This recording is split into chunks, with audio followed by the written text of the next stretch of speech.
Going live, we're live. Greetings, friends. I already messed it up. Oh man, do over. No, just one greeting, friends. One greeting to you all. So here today, what are we here for? I saw this video last night. This is from the Wonder of Science Twitter account. I forgot words. And it says, "This is how geologists collect lava samples from an active volcano." And it's just this geologist just using what looks like a hammer, the back of a hammer, and just digging up some lava. But when I saw this video, I felt very inspired by, first of all, look at how silvery beautiful the outside of that lava is. It's incredible. And when this guy digs on the inside, oh my god, watch the grass catch on fire over here. Jeez Louise. When the lava gets dug out, look at how bright it is, and then within seconds it just darkens, and it's like such a cool transition between the colors that I kind of want to incorporate that into an animation. Now, how much of a solid idea do I have for this animation? Not really any solid idea at all. I'm thinking that we're gonna mess around with some shape layers and a little bit of morphing, maybe a little bit of things like turbulent displacement, and just kind of see what we can come up with there. Now, isn't that incredible? The grass that catches on fire, it just looks crazy. So we're gonna start in After Effects, and I'm just gonna set up my main composition here. It's been a while since I live streamed an animation. I think since last summer when I was doing my icon animations. The first thing that I do, I like to give my main composition the name main, and I put the little pound signs in front of it so that way it will stay at the top of my project panel here. And we're just gonna do 1920 by 1080, or maybe I could do a square format. Actually, let's play with that. Let's do 1080 by 1080.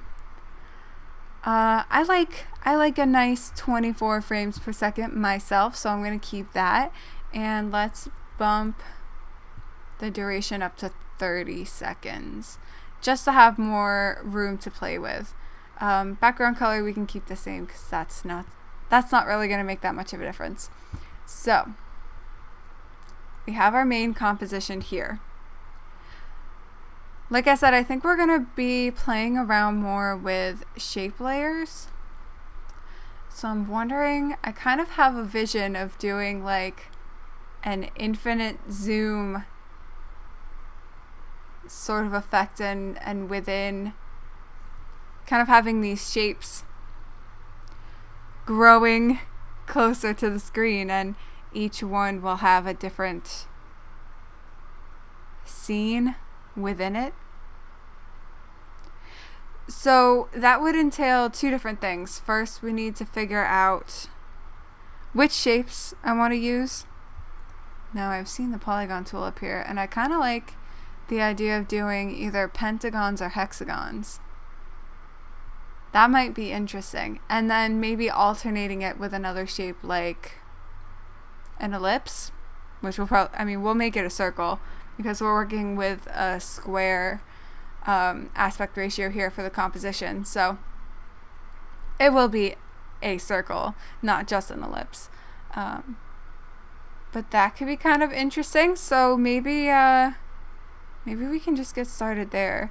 Let's make an ellipse. So the way that I like to create my shapes is have the shape tool open, and you can just kind of, here, let me delete this. Nope, delete the whole layer, please. If you have the tool selected up here, you can just double click right from up there in the menu, and it will create a shape that is the exact size of your composition. So like I said, ends up being a circle because we have a square composition. If I did 1920 by 1080, then we'd have an ellipse that's 1920 by 1080. This one's 1080 by 1080. I'm gonna delete the stroke because I don't think I want a stroke on it.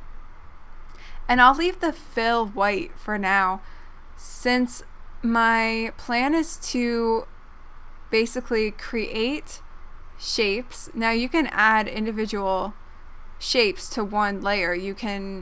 I could duplicate this ellipse, and now we have two ellipses on here. Ellipses. It's not ellipses. Those are different, right? And you can control that in a variety of ways, either with the path options here, since these are both still ellipses. If we convert it to a Bezier path, I don't know why this menu shows up on the far right side of my screen when I right click. That's been happening to me for a while, but I think I've seen other people, or maybe on other machines that I've used, it's the same thing. Kind of weird. But we do have the option to convert that to a Bezier path, so we can manipulate the individual curve points here. We can also use the transform for the ellipse to move around just this particular ellipse, not the whole layer. So we can add multiple shapes in one shape layer, but I think I'm going to create individual shape layers for each shape because I want to later use these as a mask for any of the lava animation that we'll create in separate compositions. So that way what will happen is, we'll have the lava, you'll only see it where this circle is. So that's my idea. So in order to do that, the best way to accomplish that, I think, is to have my shapes be individual layers. That way, when we do the masking, it will target just that one shape. So I'm just going to name the layer ellipse 1. It's not really that big of a deal. And let's see, how do we want to do this? I did recently do a infinite zoom animation that was using more assets than just shape layers. It's kind of tricky, so bear with me a bit here. Let's just set this to 0 first of all, and then, or would I want to,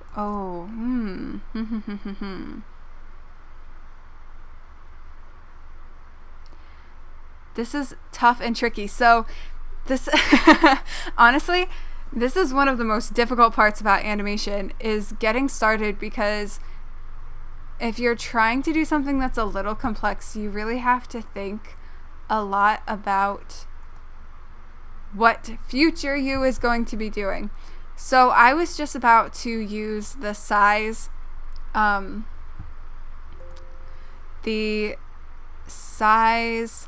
option here on my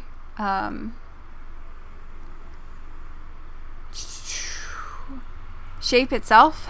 Sorry, I tried to close out of this Duick panel over to the side, and it opened the debugger. But yeah, I was going to key the size for the path instead of using either the transform for the path or the transform for the entire layer. I think what I want to do is actually use scale on the entire layer, so that way when we have the lava, anything that's going to appear in the circle will also scale up with the circle. If I do just the size for the ellipse, might be able to make it work still, but I think it'd be a little more complicated. Scaling up the entire layer is going to accomplish the same thing, and on top of that, we'll be able to just parent the lava composition to this shape layer, and it will automatically scale up as we need it to. So I'm gonna unclick my little stopwatch there that will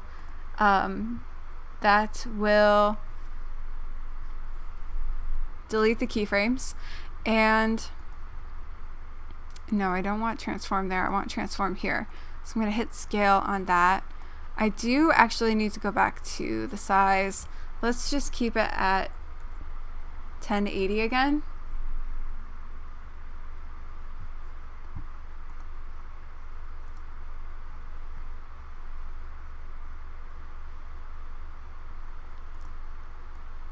Okay. So I'm going to hit S, open up scale. The timing doesn't really matter right now.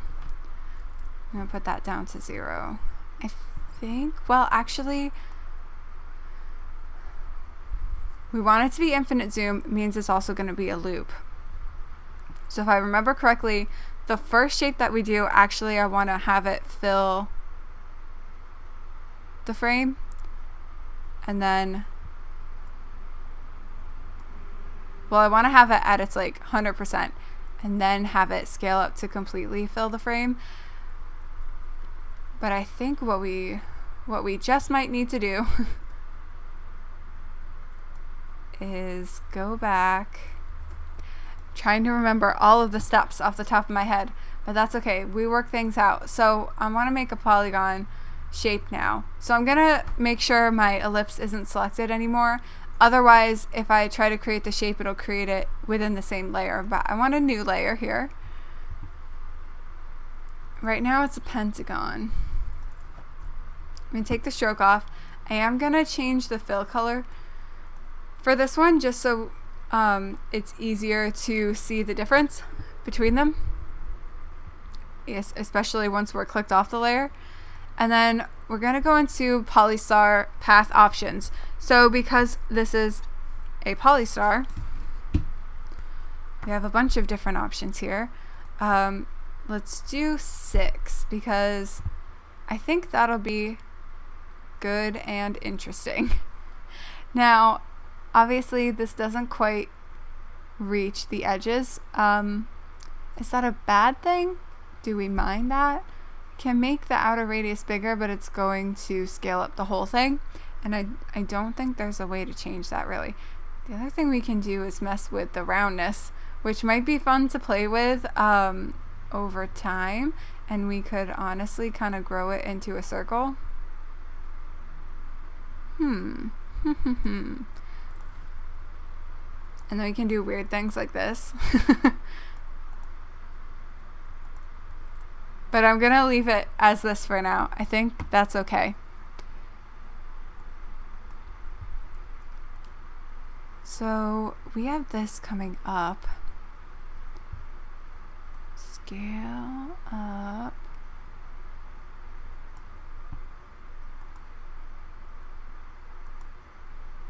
It's kind of like, how big do I want this to be within the center of it?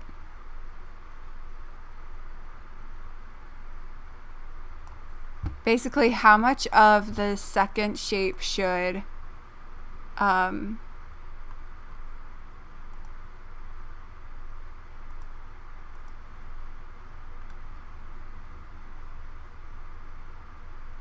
much of the second shape should take up the first shape? I'm having some stream issues right now. Sorry if this quality is a little low. Trying to exit out of some things. I think if I have too much going on my computer, it doesn't like it. Hopefully that will help. Well, if this live stream is a bust, then it's a bust. Hello, welcome. Also, I just realized M left a bunch of notes here that you can't watch it. That's okay. That's okay. I'm sure you won't see this ever, but that's okay. So, what we're trying to do is make like an infinite zoom, and then using two different shapes. So I have a circle and a nice hexagon. So they're gonna keep zooming forever, and then inside of each shape that's where I'm gonna create my lava scenes, if you will. So this is one huge experiment, and it might go terribly wrong. No life can be a bust once you're here. Yay! Yeah, that's great. Well, I just meant like that if my connection isn't good enough for the stream for like the quality of the stream, the broadcast itself, then that might be a bust. But it's all good. It's all good. I'm gonna rename this layer real quick before I forget. Hexagon 1. Perfect. Okay, so I think this is a good size. Basically, this is how much of the circle that hexagon will take up. So now, with the circle as large as it's going to be, gonna parent that to the ellipse here, so that when I scrub my timeline, you can see how that affects things. Now, what I could have done is just change the, well, would that work? It might just be easier to do it the way that I did it, and I might still make adjustments to it. Is that too big? Or will it work? I don't know. So the way that I kind of managed to do this in my other animation that I've done, when we get to here, this should be at about 100%. Now, because this layer is parented to the ellipse, it's not going to say 100%. It says 26.7% because it's taking, that's how much space basically it's taking up of this ellipse. And because it's parented, it's always going to be proportionate to that. So it will always say 26.7. But I think that maybe if I copy my keyframes here and then paste them, well, that doesn't quite work because it's going off of the number value. But if I can select both keyframes and scale down, and that will scale them appropriately, I think. I hope. I think that should be okay. But what I actually might do is undo that. Undo it. Gonna go back to the hexagon when it is at 100%. Now I'm gonna paste the keyframes and then parent it. So that to me just feels so much more accurate. All right. So we have the circle scaling up and then the little hexagon there also scales up. Now there's something that I'm gonna have to do to kind of more even out the speed, so you can see when the shape is tiny, it seems like it's going a lot slower. The bigger it gets, you know, the faster it's going to appear. We're gonna want it to seem like pretty even. So I think we might just need, is it? No. Is it? No, because those only have that. I'm trying to remember what it is that I did to accomplish this the last time that I did an infinite zoom animation. Because I don't...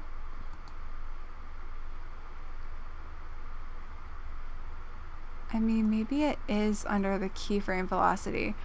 So let me right click that. We're going to go to keyframe velocity and see what comes up here.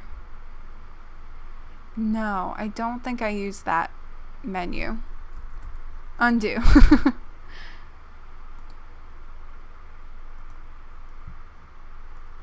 We have keyframe interpolation.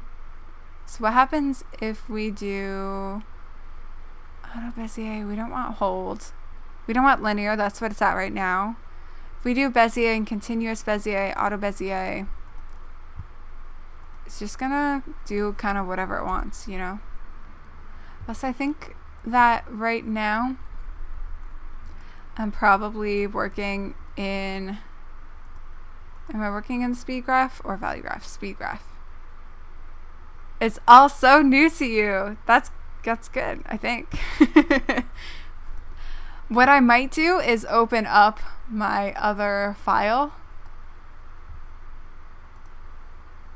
and see what I did in there and try and figure it out to copy it over. So don't mind my ridiculous amount of folders. Dewdrop patterns. This is the one that, oh no. Yes, this here. So you get to see this exclusive animation right now that I haven't released yet. Once it opens, I was trying to do some animations that were based on flowers, just different loops.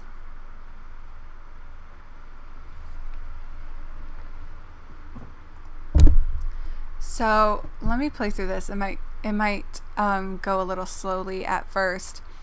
After Effects does its preview on the RAM, and usually if you look at the near the playhead here, you can see there's this little green, well, there's this little thin line, and as After Effects is previewing individual frames, it will turn green.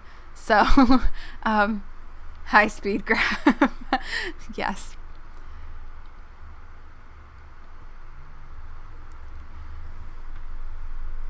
But it can go kind of slowly sometimes, and with this I have a lot of expressions here to help me loop things, and I have a lot of layers happening as well, and a lot of scaling and all that kind of good stuff. But you can see, you can get the basic idea here of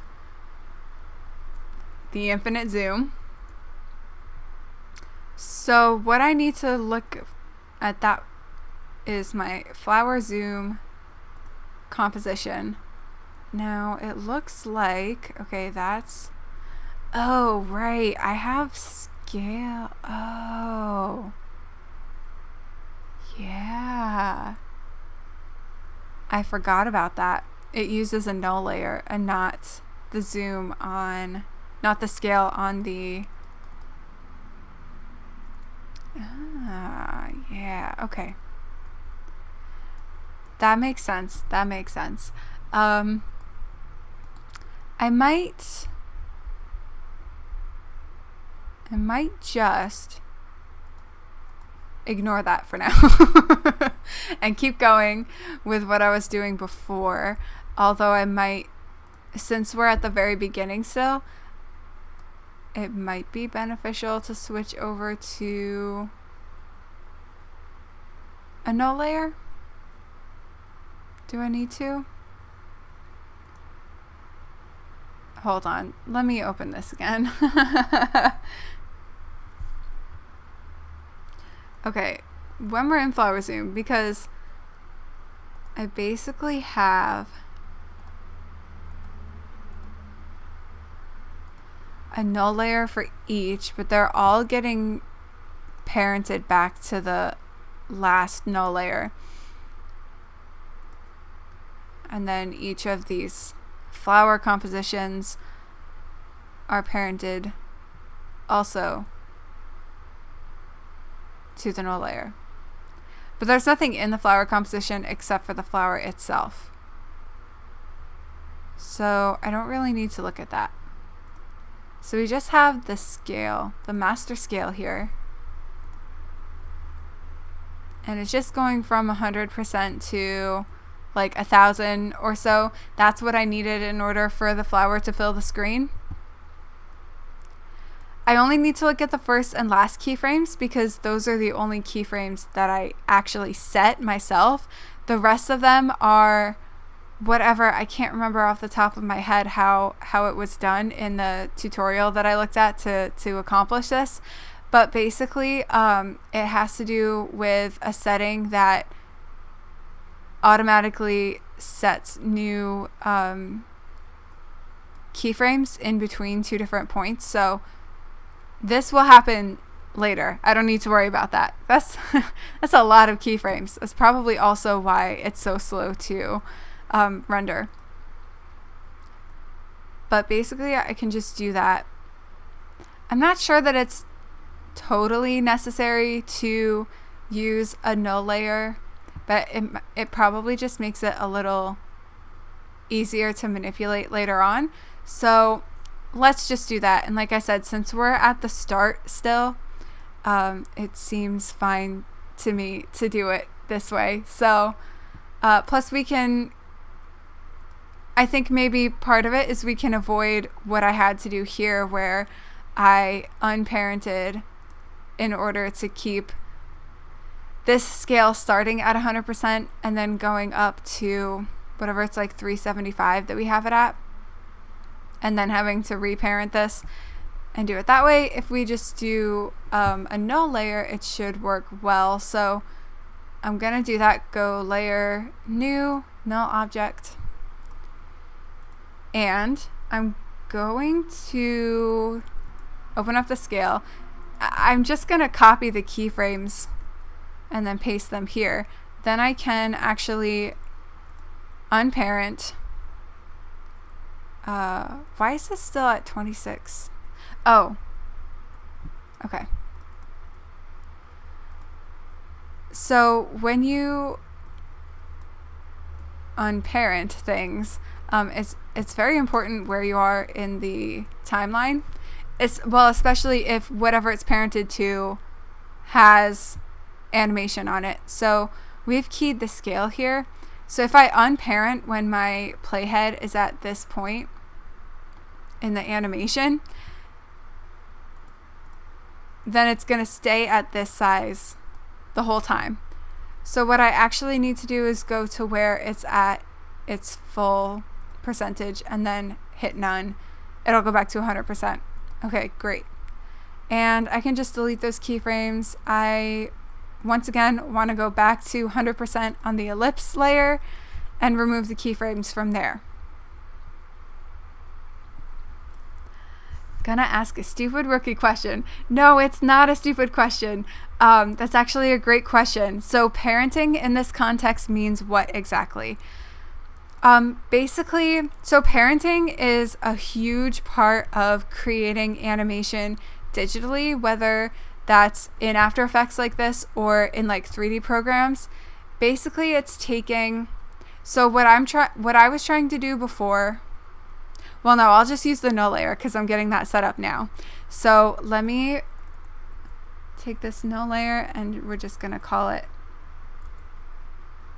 master scale 01. Perfect. I'll also explain what a null layer is. Basically, in After Effects, you can create a whole bunch of different kinds of layers. So we have shape layers here, which contain shapes. They have vector shapes that have paths.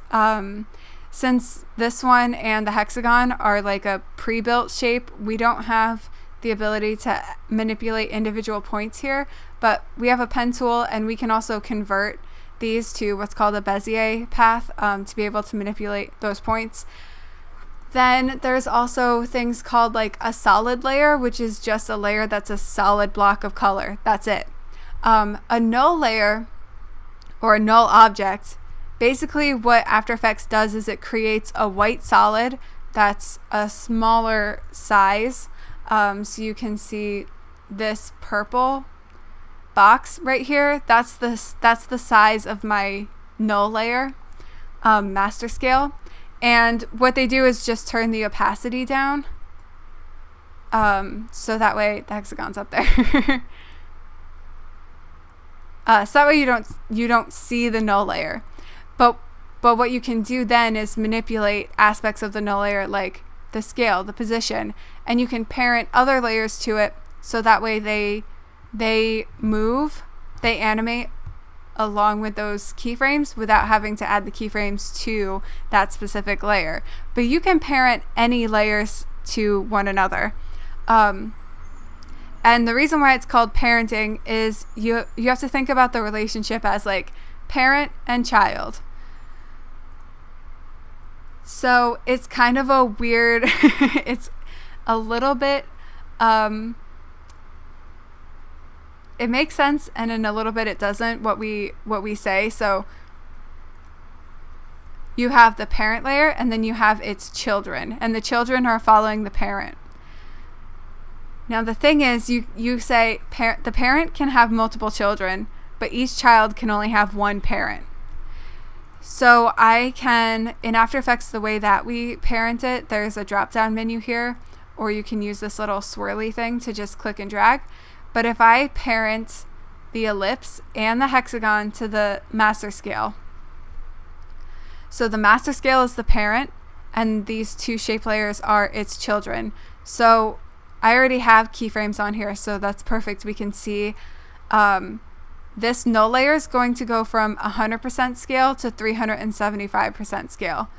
And as it does that, you'll see both of those shape layers that are parented to it will follow. So if I start moving the null object around, or the parent around, its children will follow.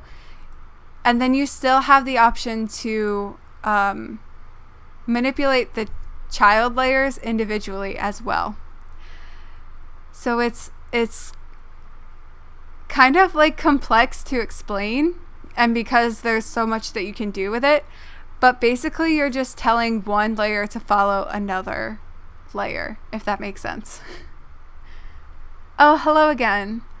Welcome back. You've come back just in time for my rambling explanation of what parenting is, which is, yeah, basically just telling one layer to follow another layer. So I do want the ellipse parented to this master scale, but I'm gonna unparent the hexagon because that's going to have its own master scale. And I think, if I remember correctly in how I did this before, I should be able to move to the end keyframe for this first master scale. Then I'm going to just move my layers over for, well, no, actually I do need to keep the hexagon visible from the start because it's going to be there in the center of the circle. So I'm gonna make sure that my hexagon's parented to the master scale.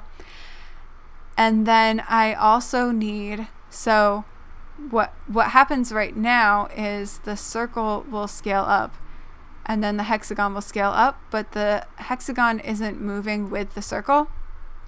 So that's why I need to parent this master scale to the previous master scale. Whoosh. And basically that accomplishes the exact same effect that I had when I was only adding the keyframes onto the shape layers. But like I said, it just makes it a little easier to manipulate later on because I can still go in and change the scale of this hexagon independent of it being connected to the circle. Does that make sense? Oh no, you thought the goofy discussion followed us here. If you unparent a layer, is that an orphan? Oh man, well, if you unparent the layer but then parent something else to it, then it becomes a parent. I guess it could be, are all parent layers orphans? I guess so. Yeah, there's some drama going on with that essay, huh? It's kind of weird. Everyone decided that they had enough today. well, I won't say too much on that. Anyway, I've got a bunch of animation rambling to do, so I'll save my voice. But speaking of, I'm gonna drink some water. Please enjoy the silence.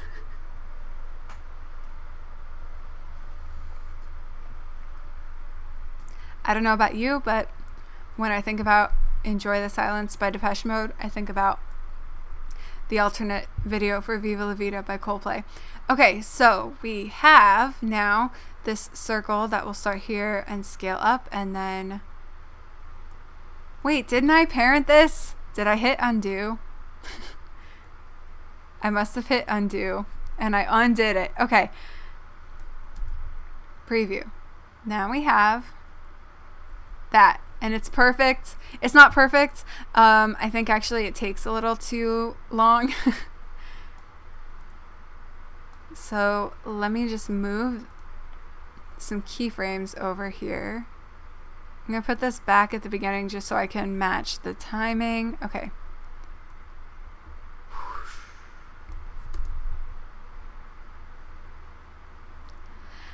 And I can manipulate that further later. It's not going to be that difficult for me to do. And like I said, I need to remember what it was that I need to do to the keyframes to make that motion more smooth throughout. But I think it should be okay for me to continue on without doing that first. Enjoy the Silence is one of your favorite Depeche Mode songs. I think it might also be the only song that I know by Depeche Mode. I'm trying to think. Maybe, Indy, what are some other popular Depeche Mode songs?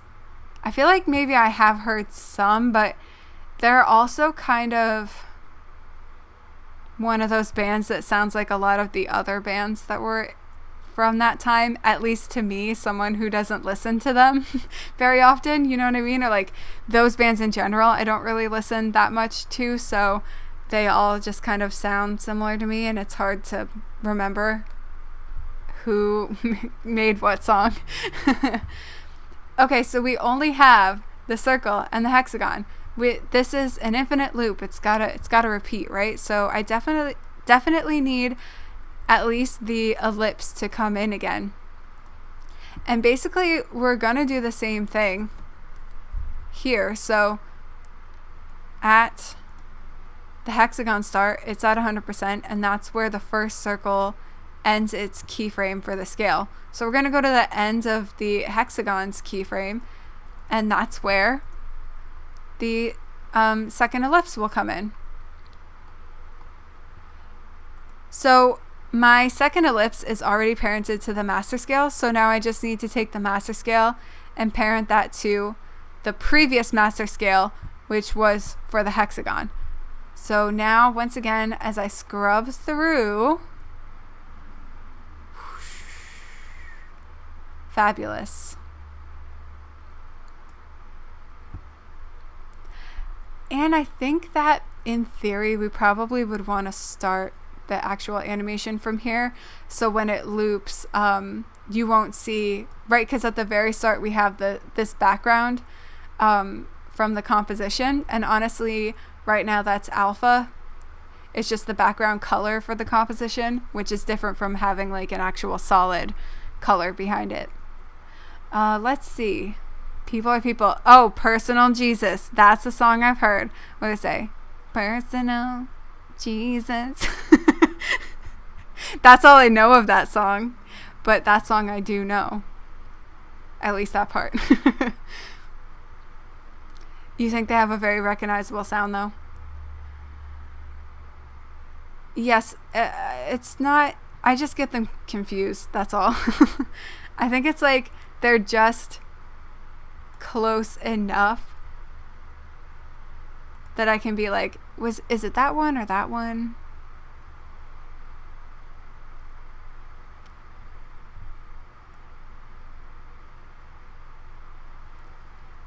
Yay! And then from here, basically, it's just a matter of duplicating these. So we do the next hexagon. And I really just need to figure out how many of these I need in my loop. Because we probably could, if I set my composition to start here and end here, when I play it through, we should have... Oh, what happened? Something weird is happening here.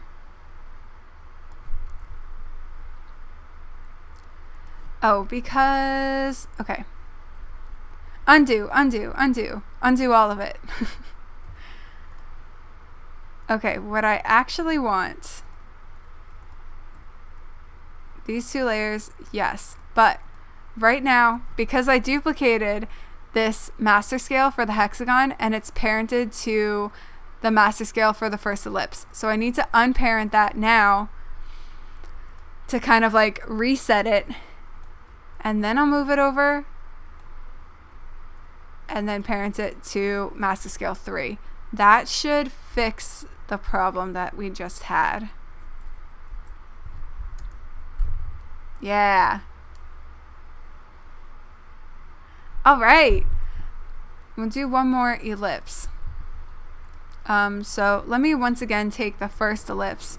So that way I don't have any confusion over the master scale layer. Then we go down here. Might need another hexagon as well. So even if you only have this short amount of time, you know, because it's an infinite loop, so you're kind of seeing the next shape as this shape's getting bigger. Yeah, theoretically we should see the next, at least the next hexagon. Reverse. Is that what you're talking about? Everybody clap your hands.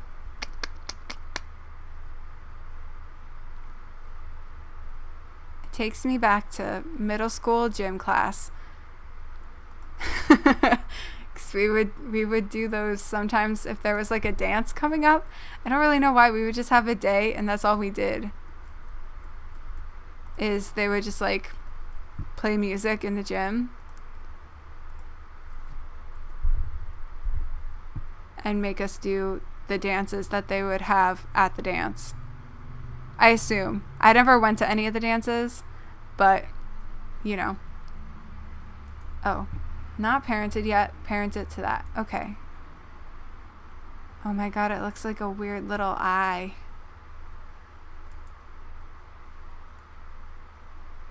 So you see how far we need to go? We need the next circle too.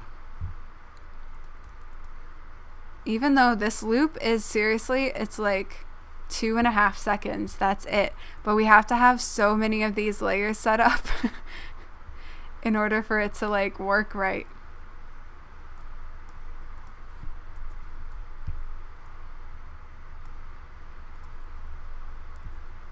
So you can see it starts, all this starts from here and the layers are going all the way down here. But just this segment is what's actually playing.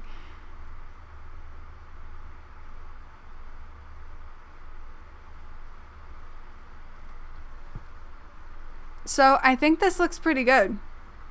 The only thing is the timing, right? And that's just, like I said, I have to figure out what it was that I need to do in order to fix that. Now, something's weird though still. I think we might need more layers.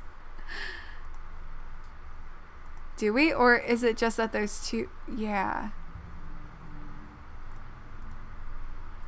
I'm just going to pull up my keyframes for these so that way I can very quickly... I might also go back one keyframe. Sometimes when you're doing a loop... Okay, let's see.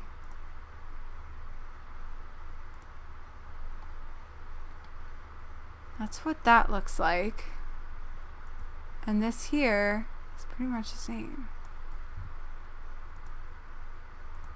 But this is missing another hexagon. Didn't we like just do that? Didn't we just add a bunch of hexagons? We need at least one more hexagon up here. Unparent that. Go to the last keyframe from the previous null layer. Set the new null layer there. then parent it.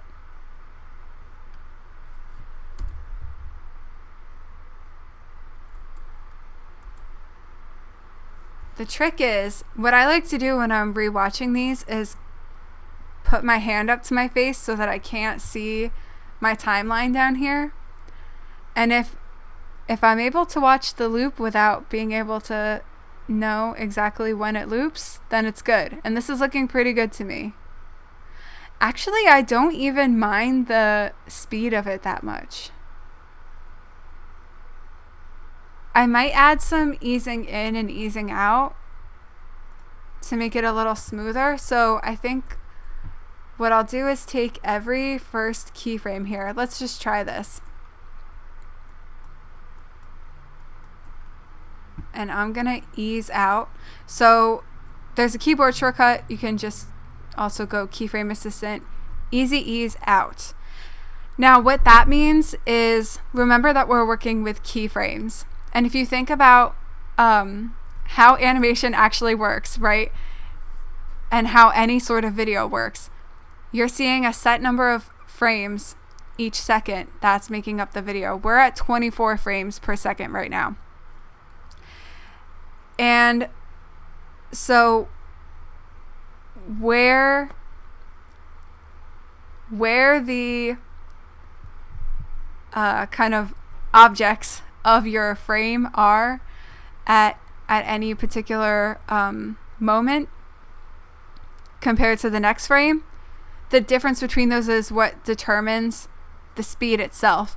So if I have something that's going slower, there's going to be a smaller difference between this frame and that frame versus if the size goes from like the size it is in this frame to the size it is in this frame, and that's just one frame, then it's going super fast, right? So easing basically gives us more frames with the subtle motion to ease in or ease out of certain movements. The reason why we do this is it gives it a more natural look, because if you think about when you move your arm, for example, you don't just start moving it and stop. When you're moving from one position to the next, it's not a linear speed. You likely will start slower, speed up as you move, and then once your arm reaches its final destination, it will slow down again. And so that's why we use easing in animation, is to help make that look smoother. I'm getting distracted by this now because it's kind of doing like a pause.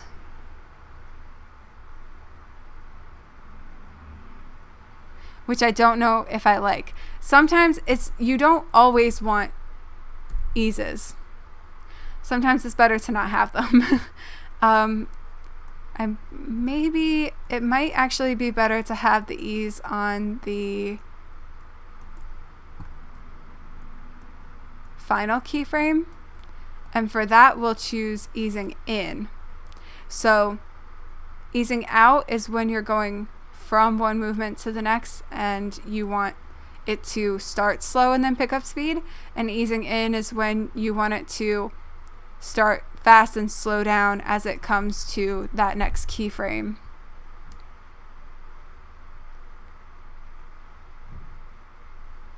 Because I kind of like this is more what I wanted, I think. It has a smoothness when it fills the screen, and then it kind of jumps as the next scale happens. I kind of like that. I'm liking it for now, so I'm going to keep it. And again, the reason that jump is happening is because we're slowly easing in to the final keyframe of one master scale no layer, and the next master scale no layer has no easing on it, so it's moving linear. So as soon as it starts moving, it's moving at the same rate. Of course, if we go into the graph editor, when I have it selected here, there is a curve to it, because we have one ease in at least, but it's not starting slowly. It's just going. As soon as the keyframe starts, it's going. So that's why you get a little bit of that jump there. If we did, let me show you. I'll just do this one keyframe and let me show you what it would look like.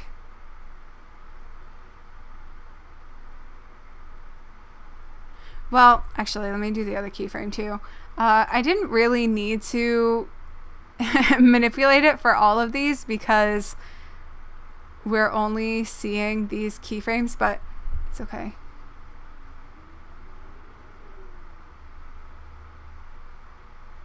So you can see when it starts to move out again, it's a little smoother. It's not as jumpy. But I kind of like the jumpiness right now. So I'm going to set these back to a linear frame.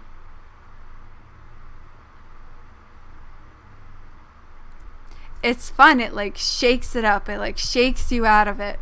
You get lulled into this nice shape and then it's like, psych, here's the next shape.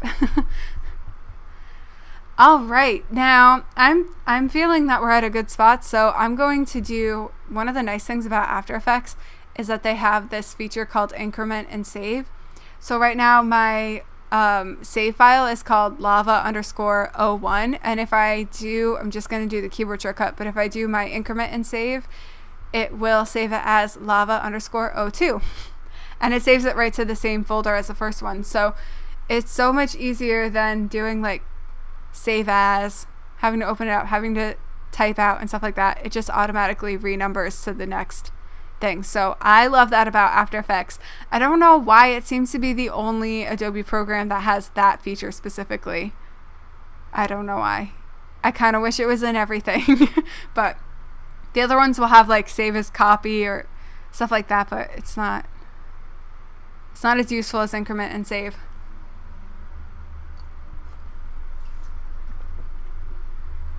And the reason why I do that is so that if, say, this file gets corrupted, at least I have a previous version of it. Even if it means I lose some work, I don't lose all of my work.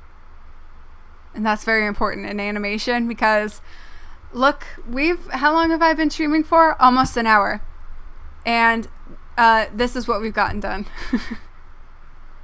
It's not nothing, but you can see like this is nowhere near finished. So we don't want to lose any of the precious work that we've managed so far. Okay, now my After Effects is going to freeze because it does that whenever I open up the effects and presets menu here. So I have my lovely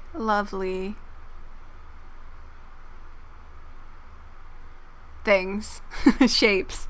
I just had a thought, which was that I might actually want to pre-comp these shapes. So pre-comping, you know, in After Effects we work in compositions. So what I have open right now is a composition. To pre-comp something means to take layers that are within one composition and move them into their own composition. So let's try with this. I'm just going to call the composition ellipse. We'll move all attributes into the new composition and adjust it. That's great. So hit OK. And it becomes its own composition now. So if I double click on this isn't exactly what I want because it's kind of messed up things now. But now we have a composition and all that's in here is this ellipse layer. The reason why I'm thinking that I might actually want to pre-comp, basically what will happen, it kind of depends. So I might need your guys' input real quick. My plan is to have these shapes. Well, let me go back here before I pre-comped. Okay. I'm gonna do real quick. Let's see. Okay, I'm just gonna import something Let's go pictures. Let's go with something from my plant photo shoot from March 2020, which feels like so long ago. Let's do this one. That's fine. I hope that I imported the JPEG. Okay, I did. So I'm going to give you guys an idea of what I'm trying to accomplish with this, and then maybe you can help me figure out how I want to set this up. So I want to have multiple different kind of lava scenes or lava inspired scenes that are going to be visible within these shapes. There's a couple of ways to do that. So in After Effects, it's called a track matte. One way to accomplish that is I can drag my layer down here. I want the layer under whatever I'm going to use as a matte. So I have it underneath my ellipse. I'm going to turn on this little dot in my left menu to solo the layers. So these two will be the only layers that I see. So it's kind of a way of hiding the other layers in the composition without actually hiding them. It's a really nice feature, and I wish that Photoshop would have that for its layers, but they do not. And that can get frustrating sometimes. Anyway, the way that you create a track matte, now the option is not visible in my menu here, so I can go down to the bottom where it says toggle switches and modes. And we have this column that says track matte. That's my track matte. So I'm going to take my image. My goal is to have the image show only where this circle is. So this shape layer has the circle in it, and it has a fill. And then the rest of this layer is just alpha. So again, if we hide that shape layer, if I set on my alpha here to show, you can see there's nothing else in this layer.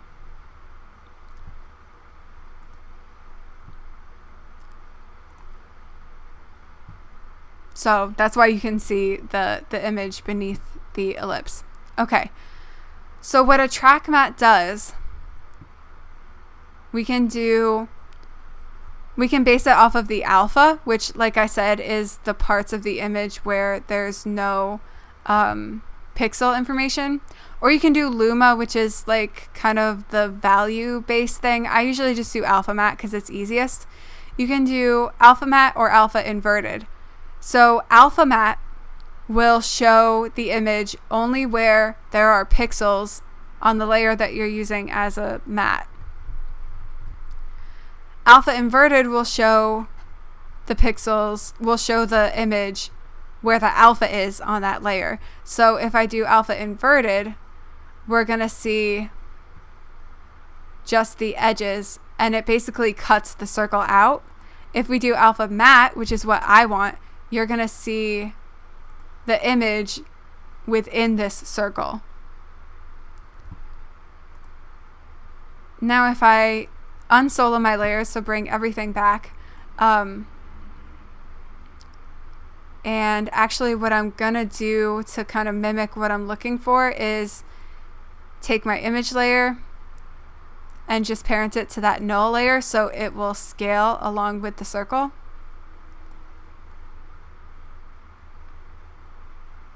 So that's kind of the look that I'm going for, and each of these shapes will have something inside of it, just like this. So, one reason why I would want to pre-compose the shapes is that, you know, I've had to do this manually here to not only set the ellipse as the alpha matte for the image, but I also have to make sure that I'm parenting the image to the null layer here so that it scales appropriately.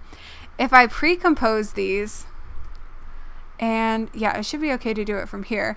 If I pre-compose these and just hit OK, and then I'm going to make sure I only then I just have this one pre-comp layer, which for some reason I didn't name. Ellipse. Okay. Then I can take this pre-comp layer, because you can have compositions within other compositions, and they act just like any other kind of layer. So I can take this pre-comp and parent it to the null layer, and it's going to scale just like you would expect it to.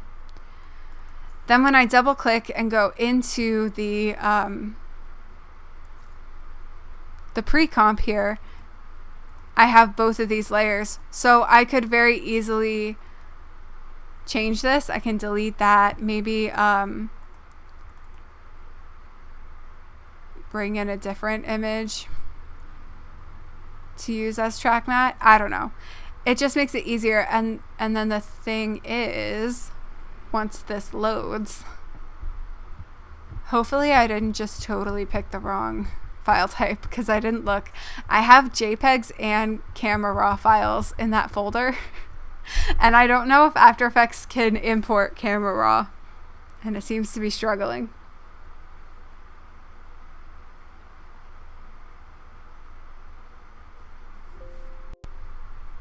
Oh yeah, it was camera raw. It just opened it. Let me make sure that I'm picking a JPEG. Why is this so... Oh, because I meant to do this here.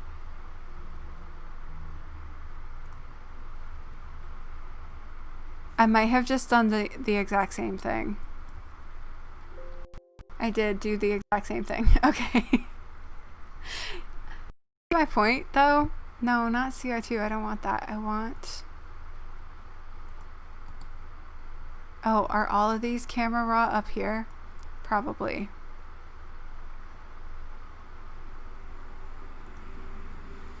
I hope you guys like the After Effects lesson that you're getting right now. Okay, remove the zero. Okay, so yeah, we can, new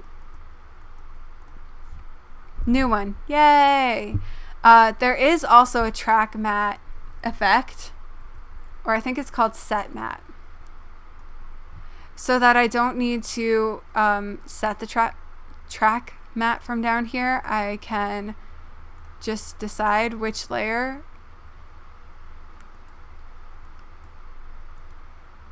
alpha channel, but it might be kind of...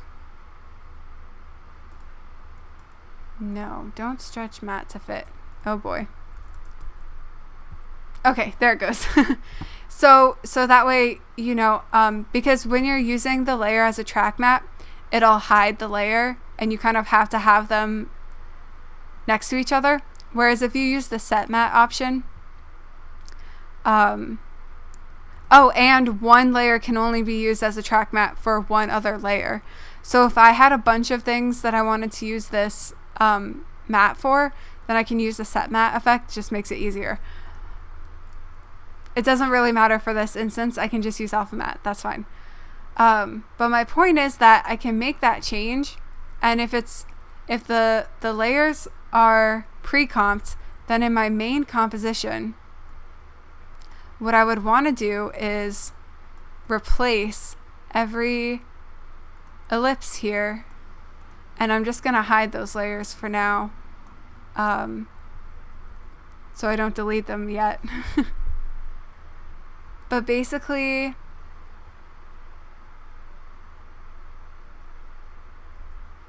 why did that not work?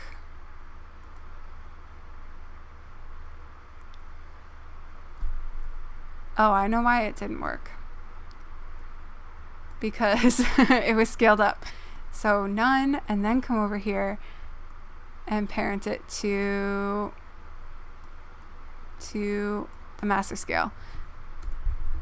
That should work? Yes. So now you see we have the multiple layers, but they're both of these circles are now pre-comps. So like I said, I can very easily come in here. If I have my image layer selected and I select this new layer, I can just hold down Alt and it will replace the layer that's there, and I don't even have to do anything. It's great. if I make changes within the pre-comp, it's going to update everywhere that the pre-comp is.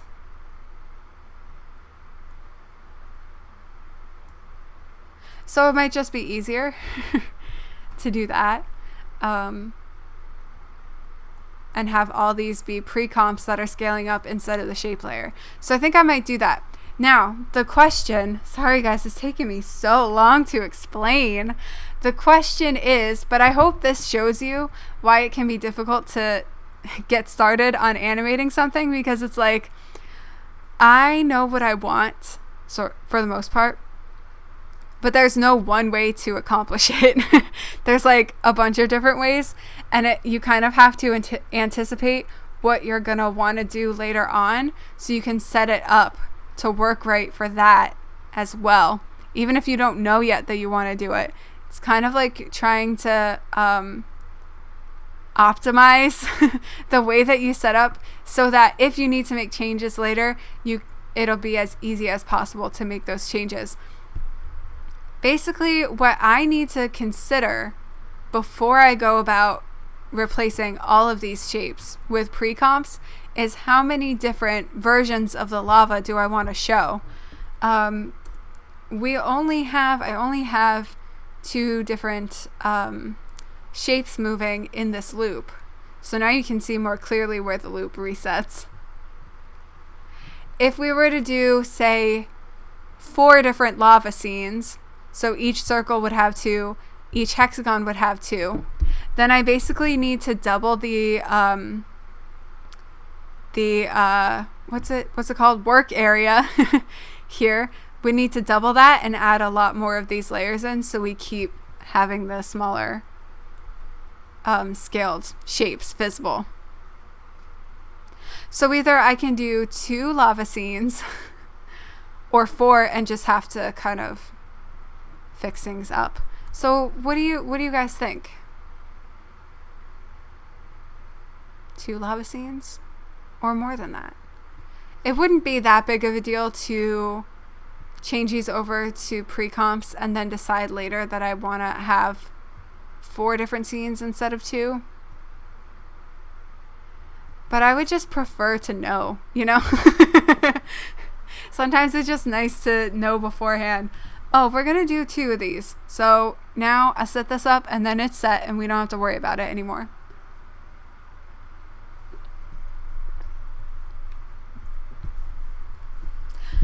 I'm making a decision. You can give your input, but I think at least for the purposes of this stream, I'm just going to do 2. Because we're already after a minute. Is 3 too much? Actually, I do like 3, but do you think 3 different scenes for the circle, 3 different scenes for the hexagon, or just 3 scenes total?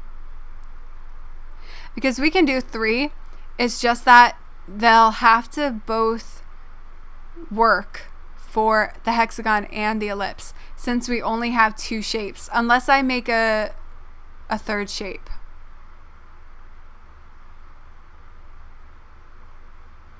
Which I could do. I don't know what shape would look best as a 3rd shape.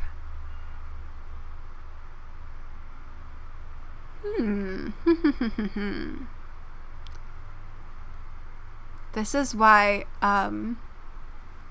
pre-production is so important. But I just decided you know what? I wanna do an animation based on lava. Here we are, by the way. I have done nothing related to lava yet. But that's okay. I'm thinking that this might end up being a multi-part live stream. Or it'll be a really long one. I'll be streaming until dinner. You're thinking 3 total. Yeah, so, I mean, that works. It's just, octagon. Ooh, an octagon. Okay.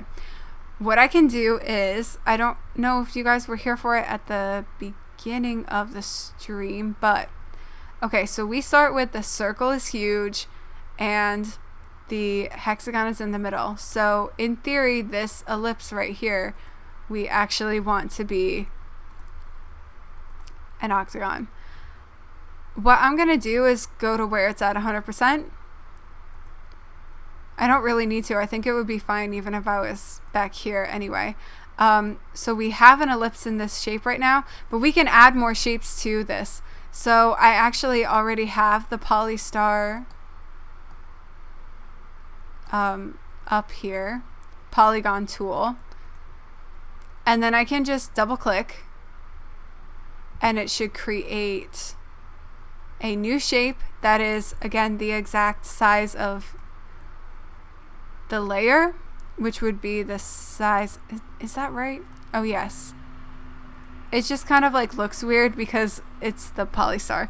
So let's add 8, and that gives me enough to cover the whole little screen. So I'll just delete the ellipse and I'll rename this to octagon. I think it's octagon because you say octagonal, hexagonal, pentagon. Yeah, octagon. Okay, this is how I remember how to spell things. Underscore 01. Perfect. Now the problem is that, well, no, because I'm gonna replace them with pre-comps anyway. So that should work out all right.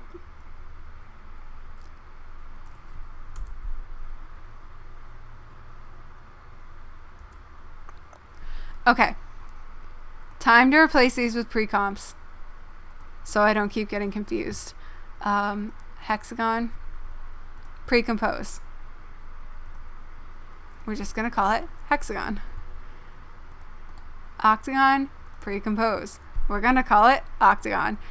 And then the nice thing too about After Effects, which I kind of go a little overboard with, is you can change the layer color. So compositions by default are set to sandstone, but I hate sandstone, so I'm going to do cyan for the ellipse. Let's do orange for the hexagon. And sea foam. No, let's do like peach for the octagon. Okay. Then really I can just delete all the other shapes. We still have every null layer here. I might even want to make some more null layers while we don't have to worry about any of the shapes. Then I can just none, move it over, reparent it. Then go to the end keyframe, duplicate, unparent, move it over, reparent it. I don't know how many I'm gonna need, that's the problem. We're adding in a whole third shape. Well, let me add a couple more. We'll go for master scale 12. Once we hit 12, which is the next one, then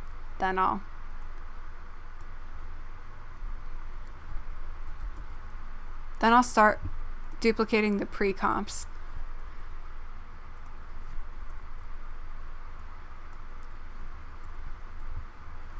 Boom, okay. So for the ellipse, I want to duplicate from here because they're all, and then I'm just going to hit none. They're all set at 100 right now. Okay, and then ellipse, then I'm going to duplicate. That'll be a hexagon, that'll be an octagon, that'll be the ellipse. Hexagon, octagon, ellipse. And one more. Hexagon, octagon, ellipse? No, we don't need the last ellipse. Well, we might, but I don't know that we need it yet. So we'll leave it at that. Then I do need to parent these, so that one goes to 10. Ellipse goes to 7, and this ellipse goes to massive scale 4. Okay, is that all of them?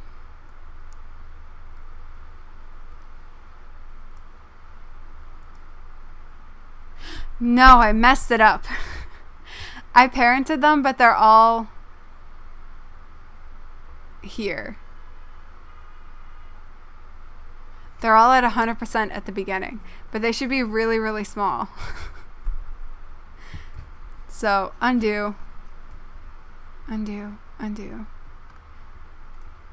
They need to be parented when my playhead is at the start of the null layer that it's being parented to.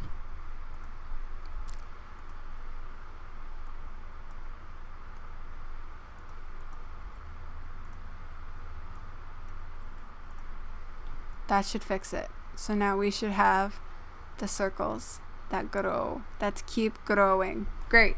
They look like little bubbles, especially when I have my image in there and it's got like the glass. Okay. So for hexagon, we need to duplicate it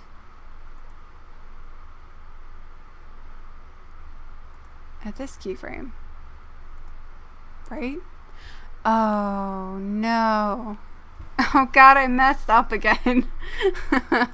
Okay, but I think it should be okay. We just need to come into the pre-comp and set the scale to 100 because it was still parented when I pre-comped it.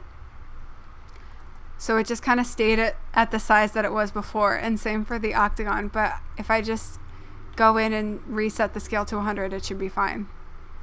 Okay, good, great, fantastic, perfect, beautiful. Here's the parent that. Well, maybe I'll leave that for now, actually. Okay. Hexagon. All right, how are you guys doing? I myself am having a blast over here. These layers haven't been reparented yet, so they should still be at 100%. So I can just duplicate that from here. Just gonna move it up. Just gonna do all the hexagon layers first and then the octagons.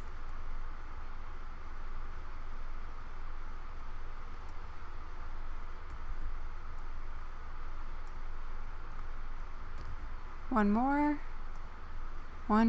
Okay. Endpoint, and we parent it. Endpoint, and we parent it. That one's already parented. Let me hide that. Endpoint, parent. Endpoint, parent.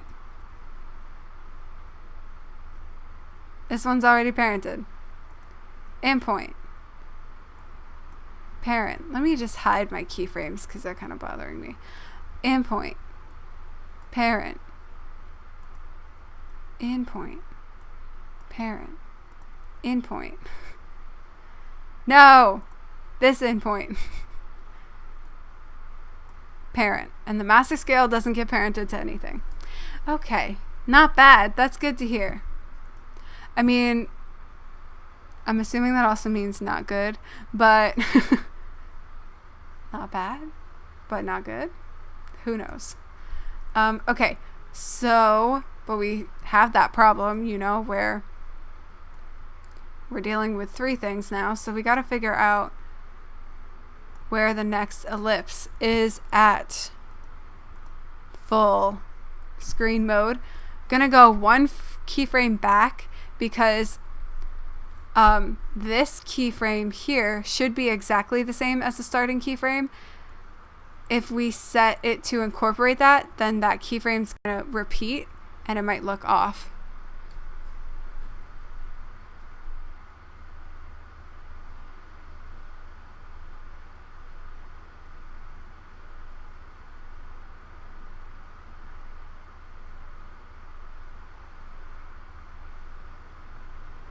Wow. I'm just like in awe of this. But I think there might be, do we feel, hold on, let me watch this again. I have to watch the center Does it seem like there's enough in there?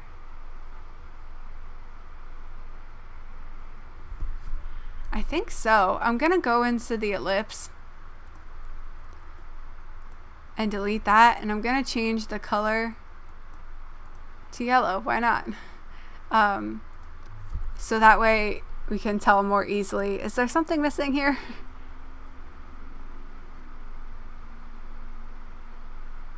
But I don't think so. It looks pretty good to me.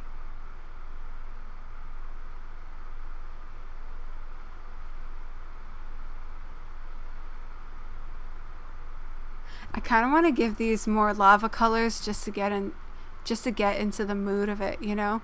So let me go into my project window here and open up my other beautiful compositions. Let's get a nice fiery orange going. And then this one should be, ooh, I love it. It's beautiful already. And we could even, oh, this octagon has a stroke on it. And I don't want that. So to go into the settings and delete the stroke. I like to do that. You can change it to show no stroke up here, but it'll still keep the stroke in the settings. If I know I'm not going to use a stroke, I just delete it from here. It's like extra stuff. I don't need that. Let's do a more in-between orange for this one. Can I just render this out and call it a day? I mean, in theory, I could. You're watching the 2020 version of Parent Trap right before your eyes? Are there twins? Do you know twins? I prefer a different movie, which is, in some ways, you could say, a ripoff of Parent Trap, which is the movie It Takes Two. It's a great movie. But in that one, they're not actually related. They're just identical strangers. But then they meet and then they decide to hook up their one parent and one parental figure.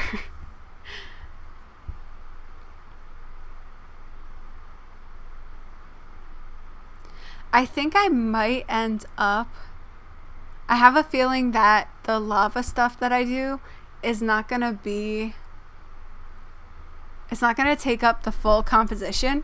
So there probably will be alpha areas where these colors that I have on them now will show through. So I might at some point go into these pre-comps, and if I open up my fill settings, I have the stopwatch for color, which means that I can key this. So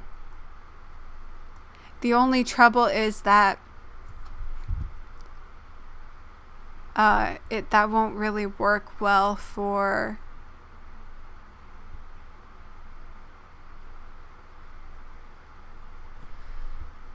so if I add the keyframes here, because each of these pre-comps starts at the same time.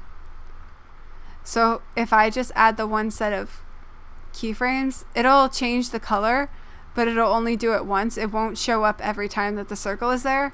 So I might actually need to use an effect on the pre-comps within the main composition.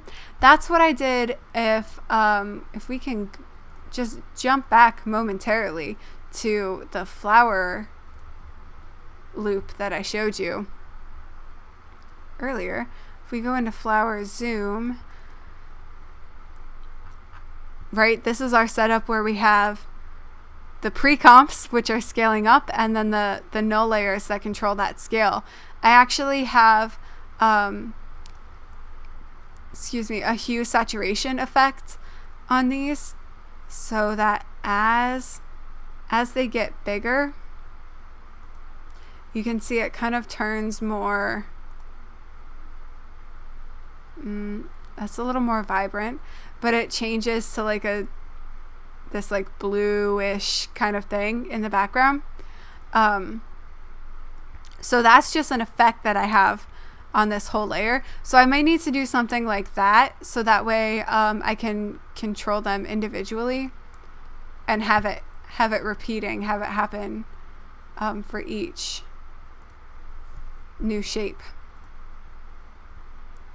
But I might do something like that. I think I'll hold off on that till the end, because that could be kind of cool to have it like start from the yellowy and then kind of grow and everything. You meant Parent Trap with the parenting issues? So you're watching parents split up their twins and then not tell them about it?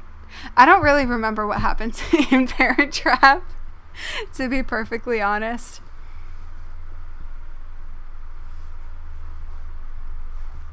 And I think I only ever saw the Lindsay Lohan one. Okay, let's make some lava. I'm ready to make some lava, I think. So no, that's not what I wanted to do. I'm gonna delete my nice little images here. We don't need those. I'm gonna do my increment and save. We're on lava 3 now. No. Oh man. You're gonna have to tell me what you mean then, because that's all I can think of with Parent Trap is that they were twins. Okay. Lava 01. Is that what I want to call this composition? Yes. So we have a nice square comp here.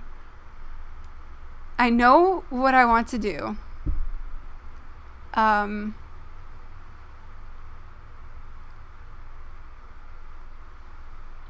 Oh, I get what you're saying. You're talking about me.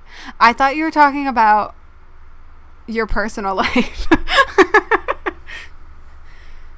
After Effects is the Parent Trap, yes.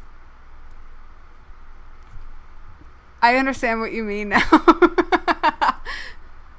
You'll have to forgive me. It's very hot in my room right now because I have my door closed and I have my fan on low, and you know, it's starting to get to me. I've been streaming for almost an hour and a half. So of course I'm losing my mind. Okay. Do I need what kind of layer do I need for this? Layer. Will a shape layer work? Let's try it. I'm gonna make a new shape layer that's gonna be a rectangle. We'll keep it this orange color, that's fine. Oh my god, why isn't it working? Because I didn't have my composition selected. Okay. What I want to try first is this effect called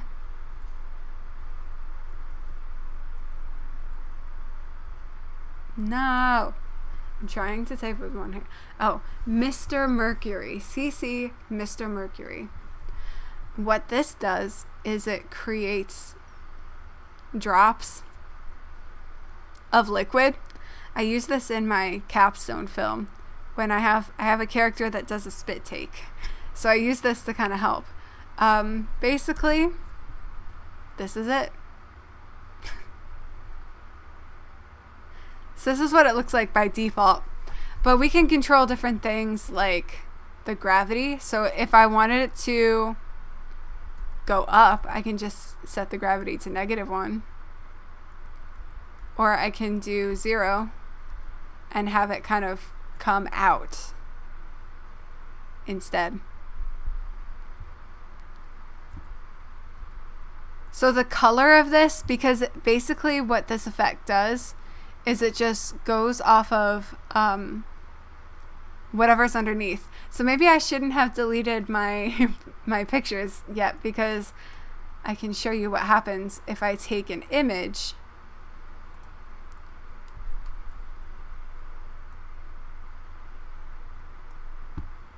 So this is appearing orange. It kind of looks like mac and cheese, to be honest, like Velveeta. It kind of looks like Velveeta. This is appearing orange because if I hide that effect, that's the color of my layer. It's just basing it off of the layer that you're adding the effect to. So if I add this effect to my image, it's going to show that underlying image within the blob. So this could also be really useful if you're doing, well, maybe if you're doing something that is reflecting a background, could work. Or if you're trying to do like a window scene, you probably, would want to manipulate the opacity of this and such. But that's kind of useful for that sort of effect. So that's what the effect is doing, though. It's referencing whatever layer you're putting on for its like color. But we do also have some light and shading options available. So this light is at 100 intensity right now, which is very intense. We can change the height of the light, so how close the light is or how far the light is, and the angle of it, in order to change the way this looks. So we could have, actually that kind of, I don't mind that so much. It looks interesting. It gives it a more cartoony look, and I kind of really like that. What happens if I do point light?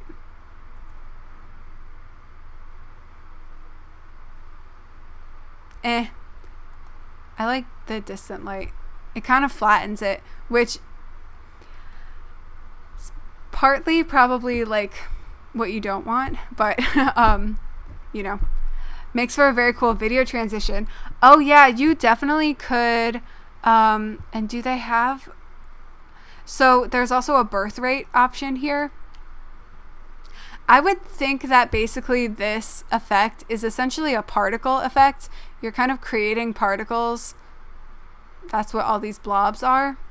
And in that case, you usually will have a birth rate. So you could start,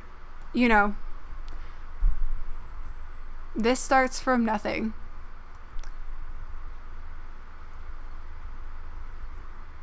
Let me bring back the image layer real quick because it might be more practical to show you with this.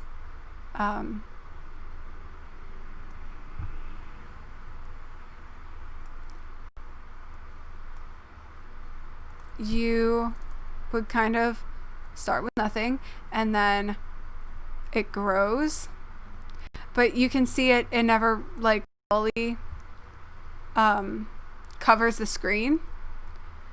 So you could find another way to change that, or you could also just up the birth rate so that eventually it does cover the whole screen.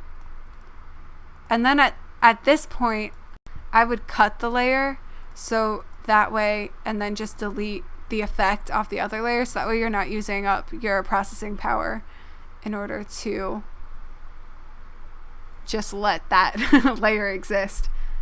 So yeah, you definitely could use this as a video transition, and you can set it up pretty quickly. I mean, it took me less time to do this than it did to to make a bunch of shapes. And then you can manipulate this a little bit more. You can add other effects as well. So maybe like a wave warp, and you could either put it on top. Well, can you? Yes. You could put it on top.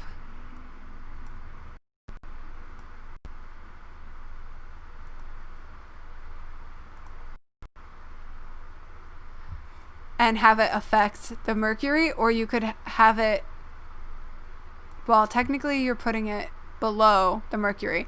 If I drag it up above, it'll apply the wave warp first, so it'll just warp everything that's inside, and then the mercury will be unaffected because it's being rendered after.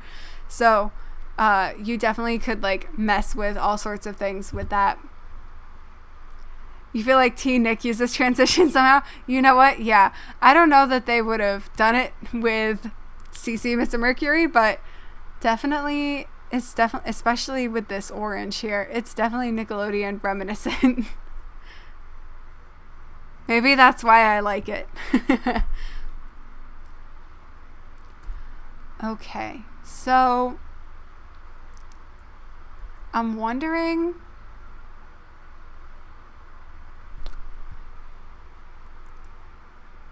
what one thing that makes this different, and also in the shading there's a bunch of different options here too, so we might mess around with some of these and it'll probably help. Like this has the metal on it.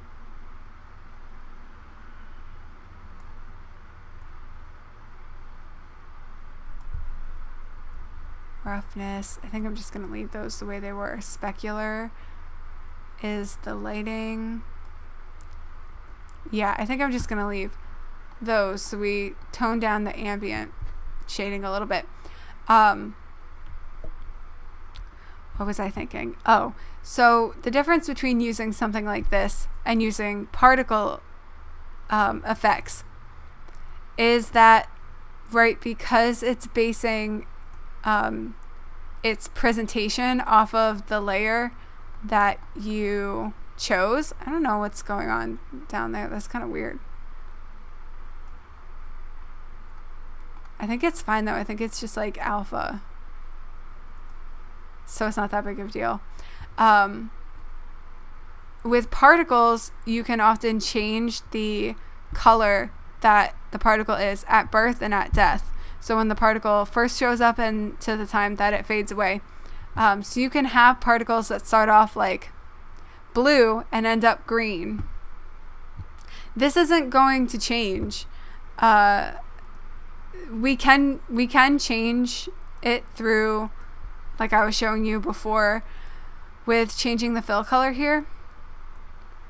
So I can set a keyframe to have it go from that orange to like a really dark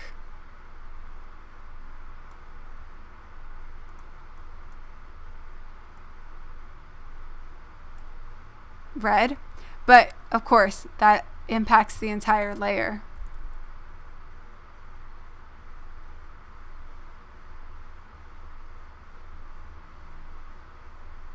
Which is not necessarily bad, but if that's not what you're going for, then it's not helpful.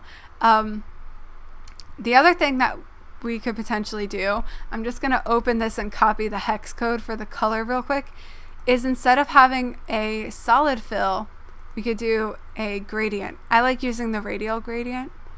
That's going to work out better for what I'm trying to go for anyway. And then I just need to change my settings here. So then we can have it go from that orange to, again, like a darker red and manipulate the gradient itself. So let me hide the mercury effect. So in theory, these should get darker as they move out to the edges, which they kind of do. It's a little subtle, so I might still like scale this back in more.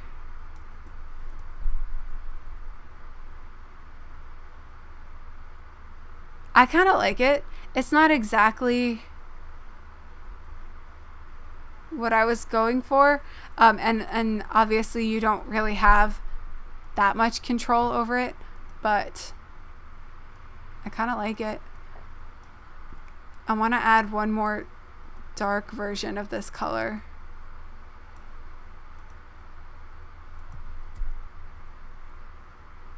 Just so it's a little more noticeable.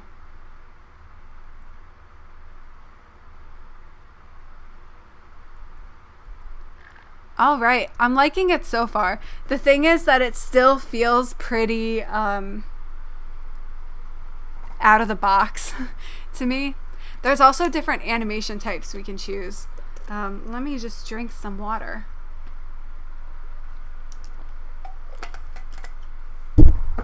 Oh, I just knocked into my microphone. Sorry about that. So by default, it's set to explosive. We can do fractal explosive, which is probably going to be pretty similar. It looks a little more chaotic. I kind of like it. Twirl, which is gonna twirl, obviously. That kind of scares me. Lava that twirls. I don't think that's super advisable. Then there's twirly, which is basically the same thing, but it kind of has like multiple rates that it's twirling at. So anything that seems closer to the screen is twirling faster. Vortex, which like this is the kind of thing that if you're trying to make fire, you're probably not going to use CC Mr. Mercury. You're probably going to be using particles. But this is one way to kind of accomplish that. And then there's literally a fire option as well. But that's also not what I'm looking for. Direction. So that's just spewing in one specific direction. I don't mind that. We could also kind of accomplish that with the other ones. Direction normalized.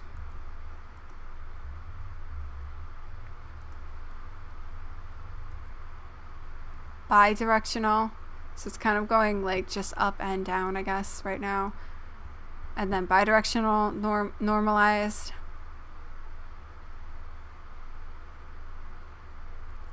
I kind of like this, but it's just not quite what I'm going for, that's all. And then there's jet.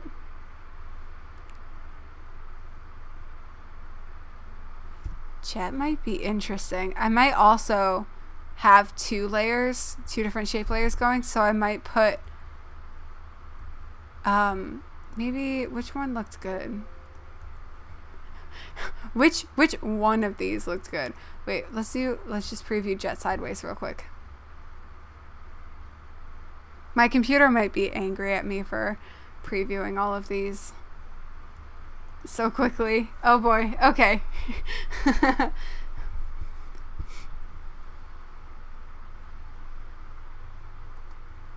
Even Chrome froze up.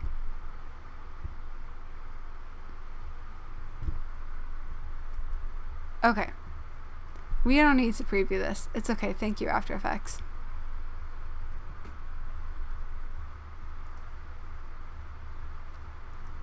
So, which one? Maybe if it erupted from a central point. Yes.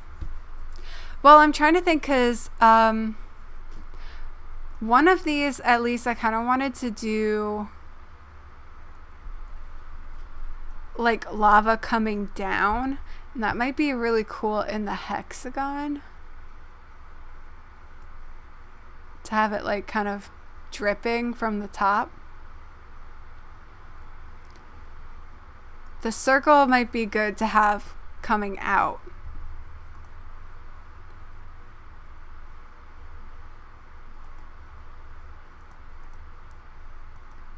So I kind of like the explosive. I like the fractal explosive too. So what if we do fractal explosive and then duplicate that? I'm gonna make one that's jet. Is that gonna look okay? No. That looks terrible. What's the shading going on underneath here? This really looks like Nickelodeon. Diffuse, ambient.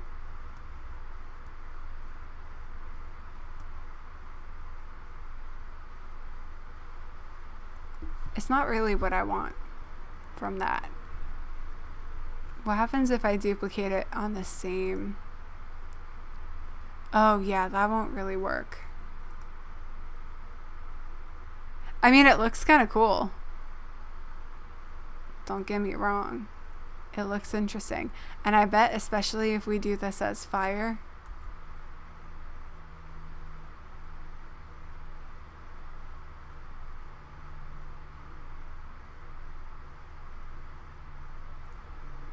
It's interesting. That's for sure. That is for sure. Vortex.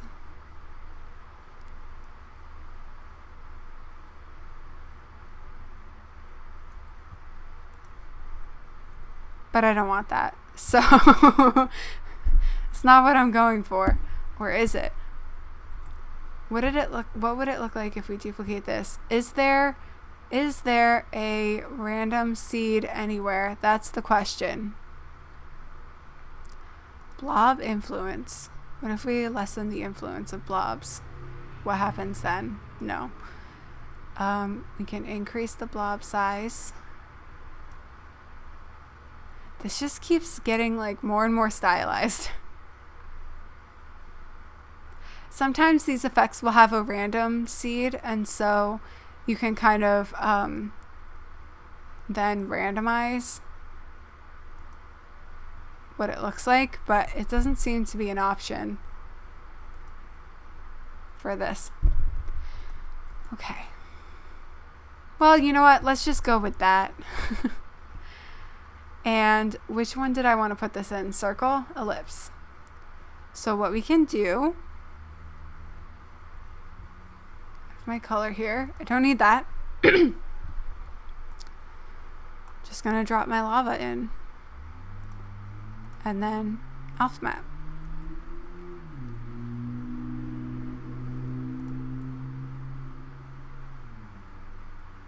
But of course we no longer have, so this would be an instance where using set map might be useful, because the ellipse color that's happening here is a direct result of this layer, and if I use that layer as my track matte, I lose the ellipse. So I can either duplicate the ellipse and put it beneath the lava, or I can just move the lava up,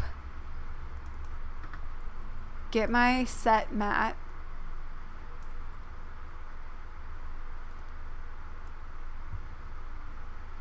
and choose the, yes, alpha channel, and choose ellipse. So it'll just stay confined within that shape. Of course, now there's like the shadow happening underneath it, which I don't love. So go back into lava, and I feel like that's because of the ambient.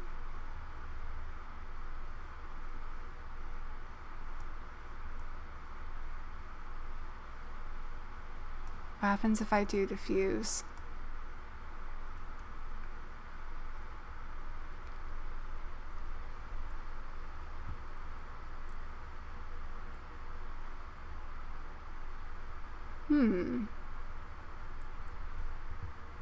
Okay, all right. It kind of reminds me of pomegranate seeds. I don't know why, but it's interesting.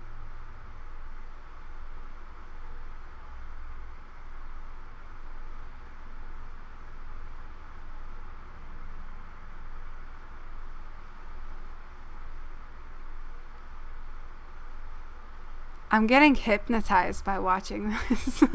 I don't know about you. I could just sit here and watch it forever.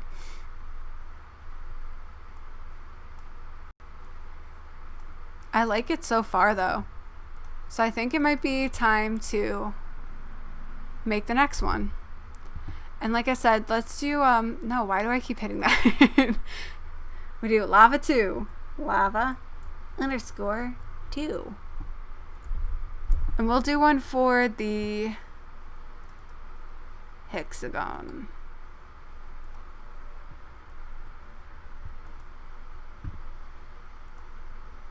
But this I wanted to have something kind of ooze down. It's a very specific seed to be reminded of. Well, because it just has, like, when I think of pomegranate seeds, first of all, that color was kind of reminding me of it. And then also, what's happening with my life right now? Things are freezing. I'm kind of concerned. I don't know if you can see or hear me. Hopefully The stream's going okay. I think it's just because I opened a new tab and it opened 3 tabs. Oh boy. So I'm gonna do this one more lava pre-comp here, and then I think we're gonna call it a day, and I'll finish up the final one kind of on my own, but because I think my computer's not happy with me anymore.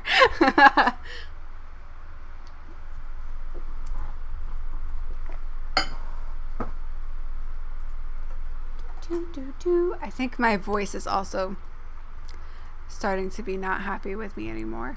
If I go back here and then wait for my life to unfreeze.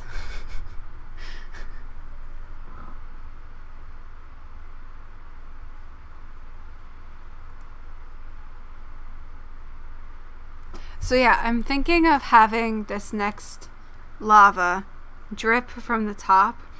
Basically, kind of what I want to do is just use shape layers. So I might make a wave up at the top and then try and use turbulent displace to have other shapes emerge and kind of drip, really. They'll kind of pull away from the main blob. So that's what I'm going for. I'm trying to Google pomegranate seeds to bring up to show you why it made me think of pomegranate seeds. But of course, kaleidoscope. There is a kaleidoscope effect. I could use it. I use it in my yellow thing. For parachutes 20. This really isn't loading very fastly. Very quickly. The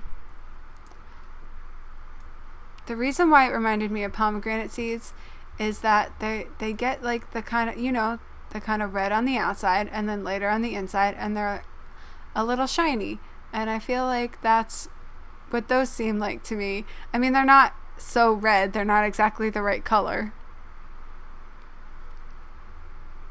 It's also like the shape of it too, and the blobs feel very round, so that's why it made me think of pomegranate seeds. That's my story. Okay, let's do a new shape layer, but this time, well, first of all, I want to set my fill back to a solid color. This time, I'm going to use the pen tool. So, I'm going to click up here, and then just start making waves.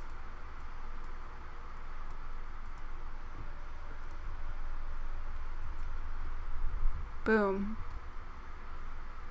A perfect blob. Can't believe Parachutes 20 was last month. I know. And I can't believe that I finished all of my album illustrations in like 3 weeks. That was incredible on my part. Okay, this wave is okay. One thing that I can do, I can click on these individual points and manipulate the handles here to kind of figure out how I want the curve to work. I can select all of these and go up to my tools once After Effects loads. Convert vertex tool. If I click on them all, they'll either lose their Bezier or regain it, and it'll kind of auto Bezier. So I like to do that. That helps a lot. But I think I might actually want to put one more point here. And then let me just redo these. Because it was going too far up to the top, and I didn't quite want that. But this looks pretty good. I wonder though, because I might want the wave to like move across the screen. So let me hide this shape layer real quick. Let me add a new one that's just going to be a rectangle. Delete my stroke. I'm going to try 2 different things. Let's move the rectangle up. I'm just changing the transform properties for the rectangle only, not the whole shape. And then let's bring up the wave warp and see if this will do what we want it to do. Pin all edges. Yes. Well, pin top edge at least. Okay. Now I can change my width. So I only want a couple of these. It should animate.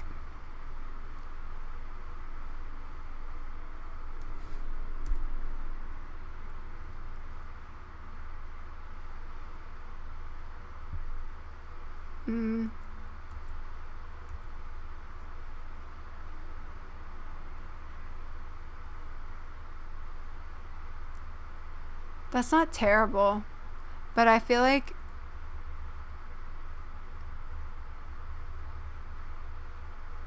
it doesn't really look like it's like anything is alternating because it's not. It's just moving. So I think it's not quite giving me the effect that I want. The next thing that I'm going to try, I'm just going to hide the wave warp so I don't have to completely get rid of it, is going to make an ellipse. Oh boy, this is struggling. Ellipse, please, thank you. No, not the rectangle. No, thank you. Delete the stroke again. And gonna shrink this circle down. Move it over here. Make it a little bit bigger. Then I am going to key the position. Let's make it come up here.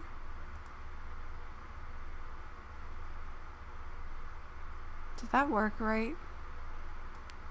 It did not work right.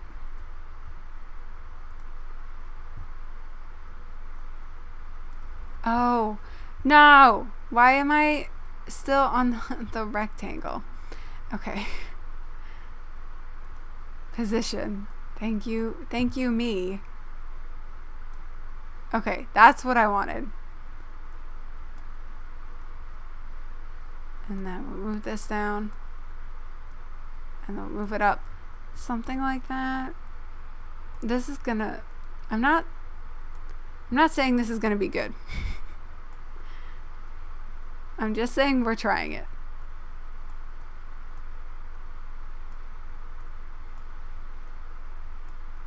Oh my god. I'm trying to move these keyframes. My computer's working against me right now. That might be up too. Or down too low. Okay. So we essentially should have a circle that kind of moves up and down over here, mimicking the path of the wave.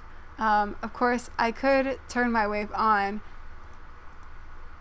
and more closely mimic that path, but I don't feel like it right now. Then what I'm going to do is go into turbulent displace and add that on here. What that should do is essentially meld these two shapes together in a way.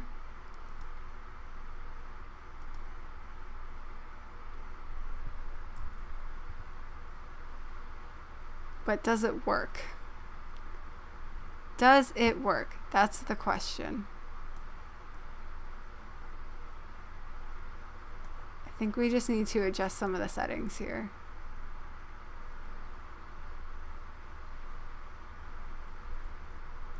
and probably keep, if we keyframe the evolution, because I think it looks okay. The problem is just that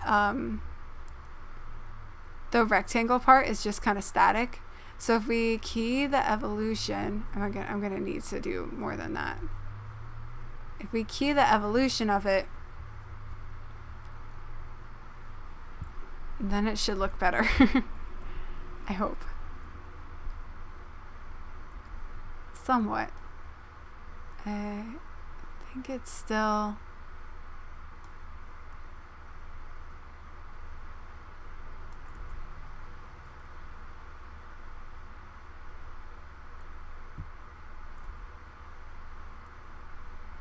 I mean, we might not even need the circle, to be honest.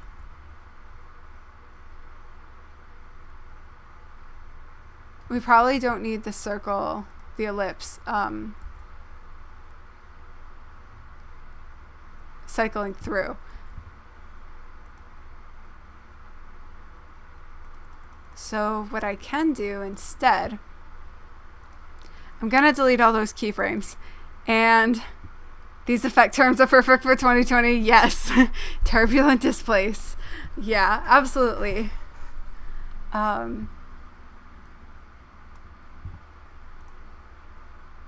We can bring this down. We can bring this up. And then this one will bring all the way down here.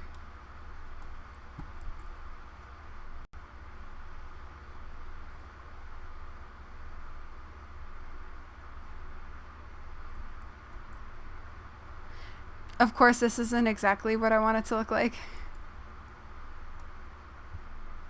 And probably what I'll do, first of all, is select my keyframes and move it more. Well, it doesn't need to be in the middle, but I just want to move it away from the edge of the screen a little bit. That looks pretty good. Then what I might do, I'm going to turn off turbulent displace. I'm going to delete my wave warp because I like the way that this is coming out. So, let's try. I'm just going to duplicate the ellipse so I can save the original. And I'm going to convert my ellipse to a Bezier path so that I can manipulate these points. So this top point, I'm going to undo that and maybe just give it a little bit of a curve. And then the other points here, I can do Control T and have free transform, just like in pretty much every other Adobe program. So now what we should have is this. And I can even key my path so that it starts out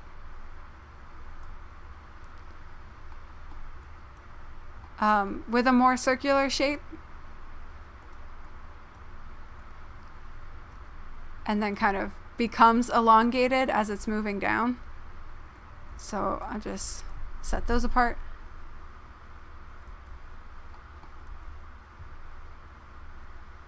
Yeah, not terrible. It's not exactly what I want, and probably what I should do is do a little ease out, and then what I can do is go into my graph here.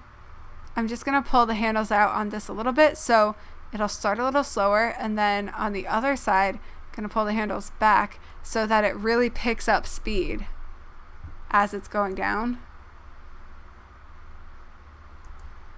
Of course it's not super fast, but that's okay. And actually I want to keep that keyframe there. Yeah. That's pretty good. I might move these keyframes closer and then once again come in here and start manipulating this a little bit more. Did that go too fast? No. I think that's okay.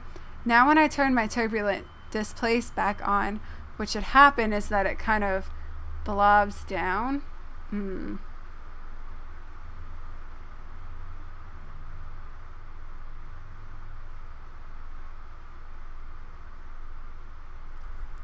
Not bad.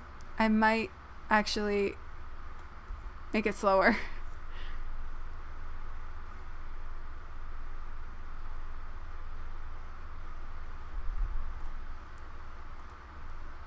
And I might make it more circular.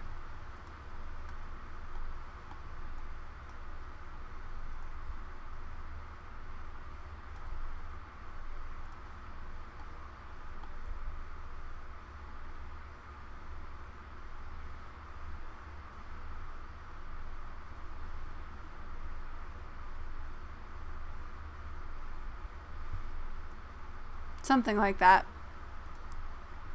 Probably change up some more of the turbulence.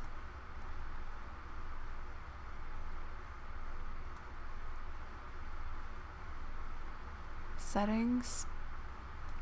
Ooh, what does this one look like?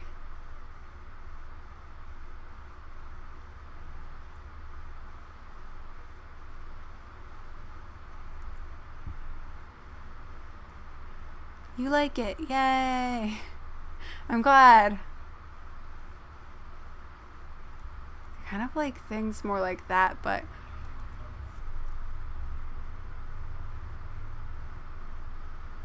the problem is just like when they're together, how convincing does it look that this is actually coming from the same thing and not just its own separate shape, which I think that looks pretty good. So what I'll do is, that's my second ellipse. Delete that first ellipse because we don't need it anymore. I'm going to duplicate the second ellipse and just move the path. Well, no, I want to change the position of it entirely. So I'm just going to put it over here, and then all these keyframes, I'll just move over a little bit so that it should come out second.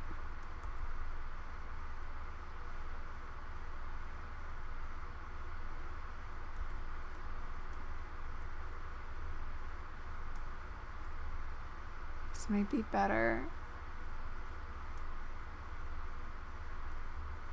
here. No.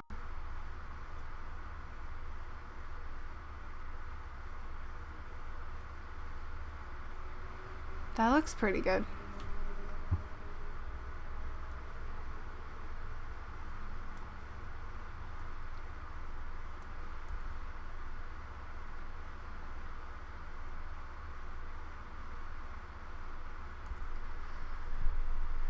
All right, I could add a lot more to this, but I think for now I'm gonna leave it because I need to see how much it even, like how long it even needs to go for once it's in. So we're now looking for lava 2. I'm gonna do the same thing as before where I use my set map. And let's see what kind of manipulation we can put onto this, because obviously it's not going to show all that much right now. I can just move it down, but stretch to fit matte. What does that do? Not much.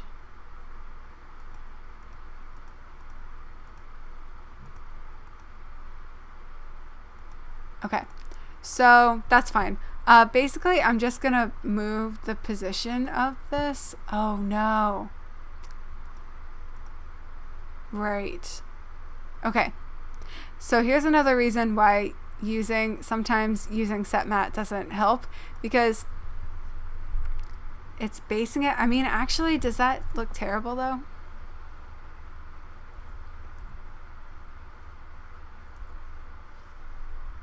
A little. It looks a little terrible.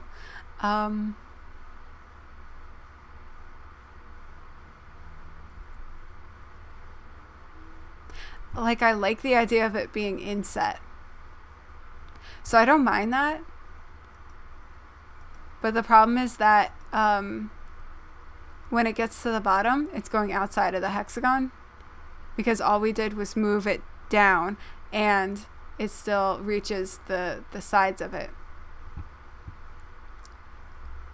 So what I might do, let me reset this. Let me delete the set mat. I do want to move this down. So maybe I shouldn't have reset the position. Okay, just delete the set mat. I'm going to do the thing that I said you have to do, which is duplicate that shape in order to use it as a track mat. So we're just going to do it that way. That's fine. Now what I need to do is in my hexagon layer, I'm just going to scale it a bit.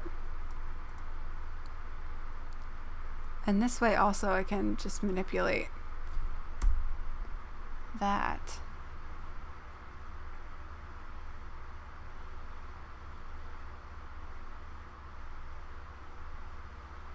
So I think that is working pretty well. It's working pretty well for me. I will probably add in a couple more ellipses and what was this layer? I don't need that layer anymore. And the evolution of it, I want to add more to that. So that way it'll keep moving because it stopped for a second. Oh, well actually we're gonna need it to keep moving the whole time, huh?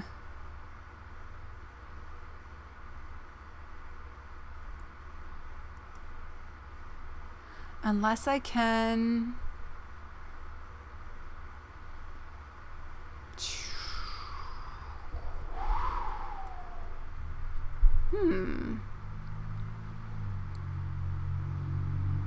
Well, I'll figure that out.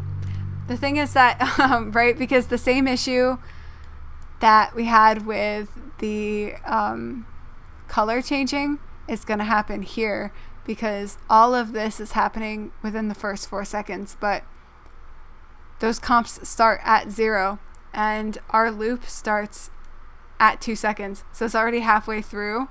And so by the time we get to the later hexagon, it's not going to be at the start where it needs to be.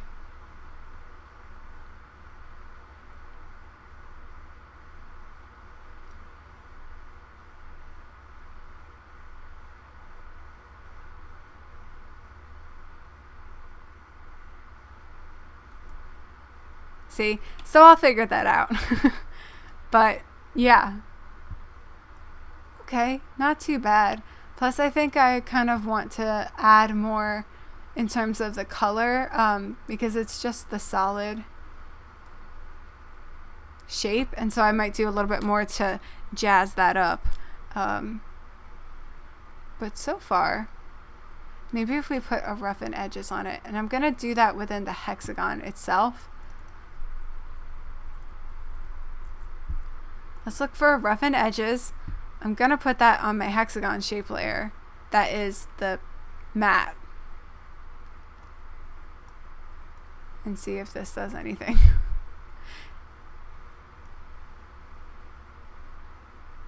Has it done anything? It doesn't even... It didn't look like it did anything, but my graphics card might be... Yeah, it looks like my preview's kind of frozen. So that's okay. Basically, I'm just trying to manipulate the edge of the hexagon so that hopefully the lava area will fill that out as well. It's very lava lamps. Like, yeah. I mean, that's good, right? Lava lamps. Close enough. So it did something here. That's for sure. It did something. Yeah, you can kind of see it now. It might not be super apparent. If I do that, then it looks better. We can do roughen color, cut, spiky. I think just roughen should be fine. That gives it a little something, but it's not really much of anything. So what graphics card do I have? I have AMD Radeon graphics card and an Intel Core i7 is what the sticker on my laptop says. I do not remember specifically what they are, but let me check for you and I can get you an answer on that. Give my computer a break from playing a bunch of different things.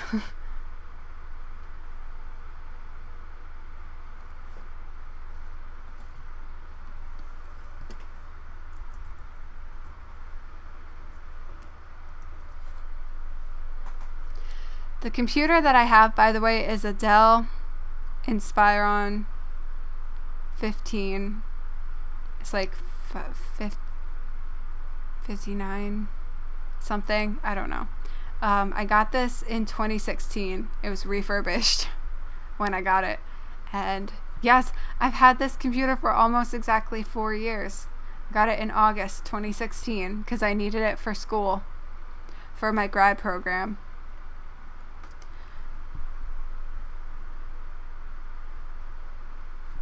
And it's treated me so well. We've been through so much together.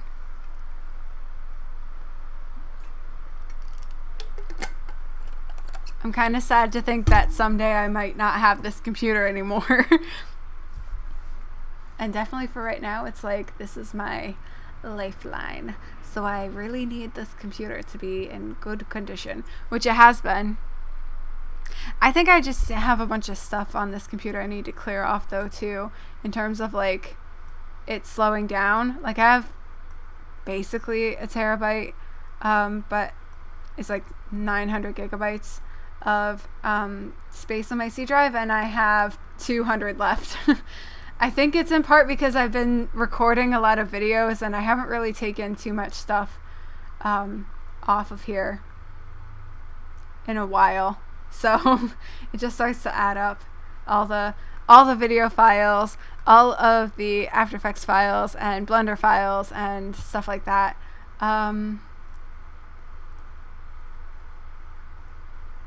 Well, this shows me for my drivers anyway. AMD Radeon R5 M335, Intel HD Graphics 520.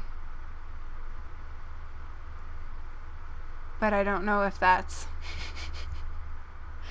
specific enough information, if that's actually what you're looking for. But anyway, we've done some lava things today.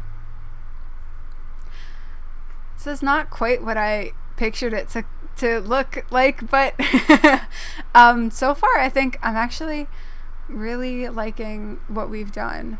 I definitely need to change the timing of that lava. One way that I can do that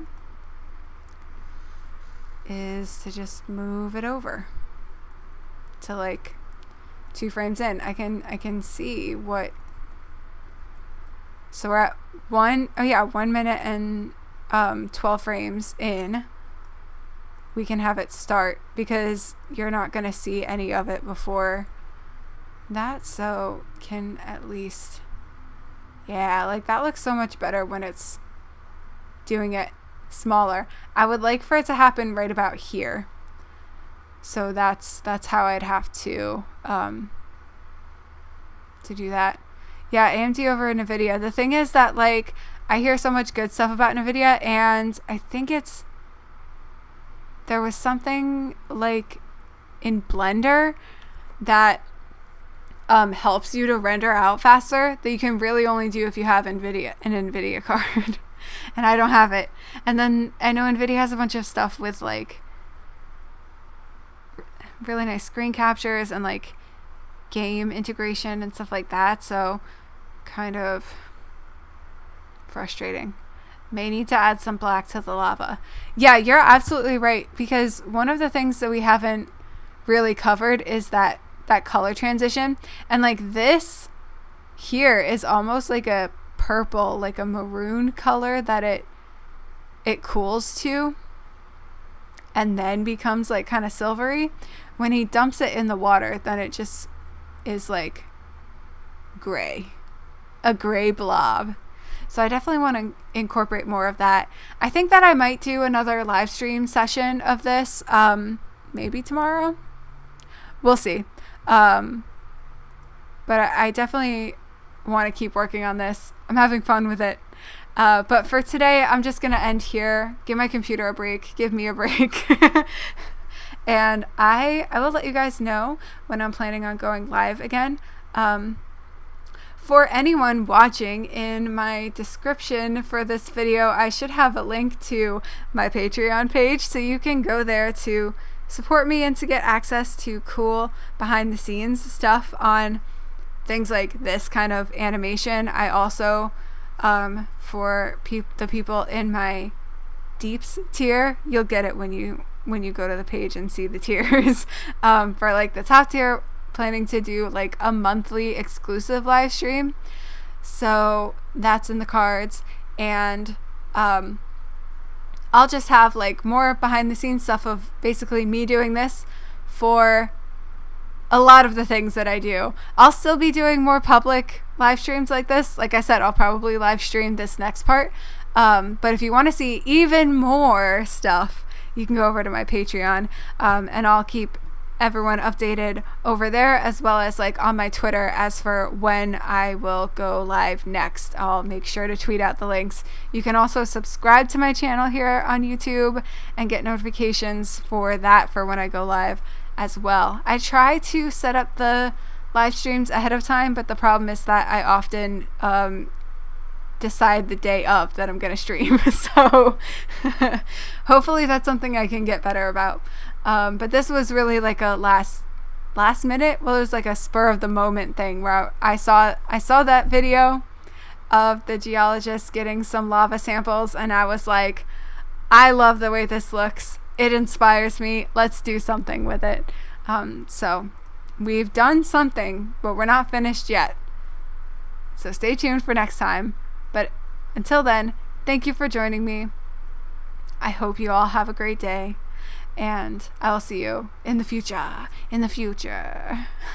Peace out. But not yet, because I have to end it and my computer won't load. Okay. All right. Peace out.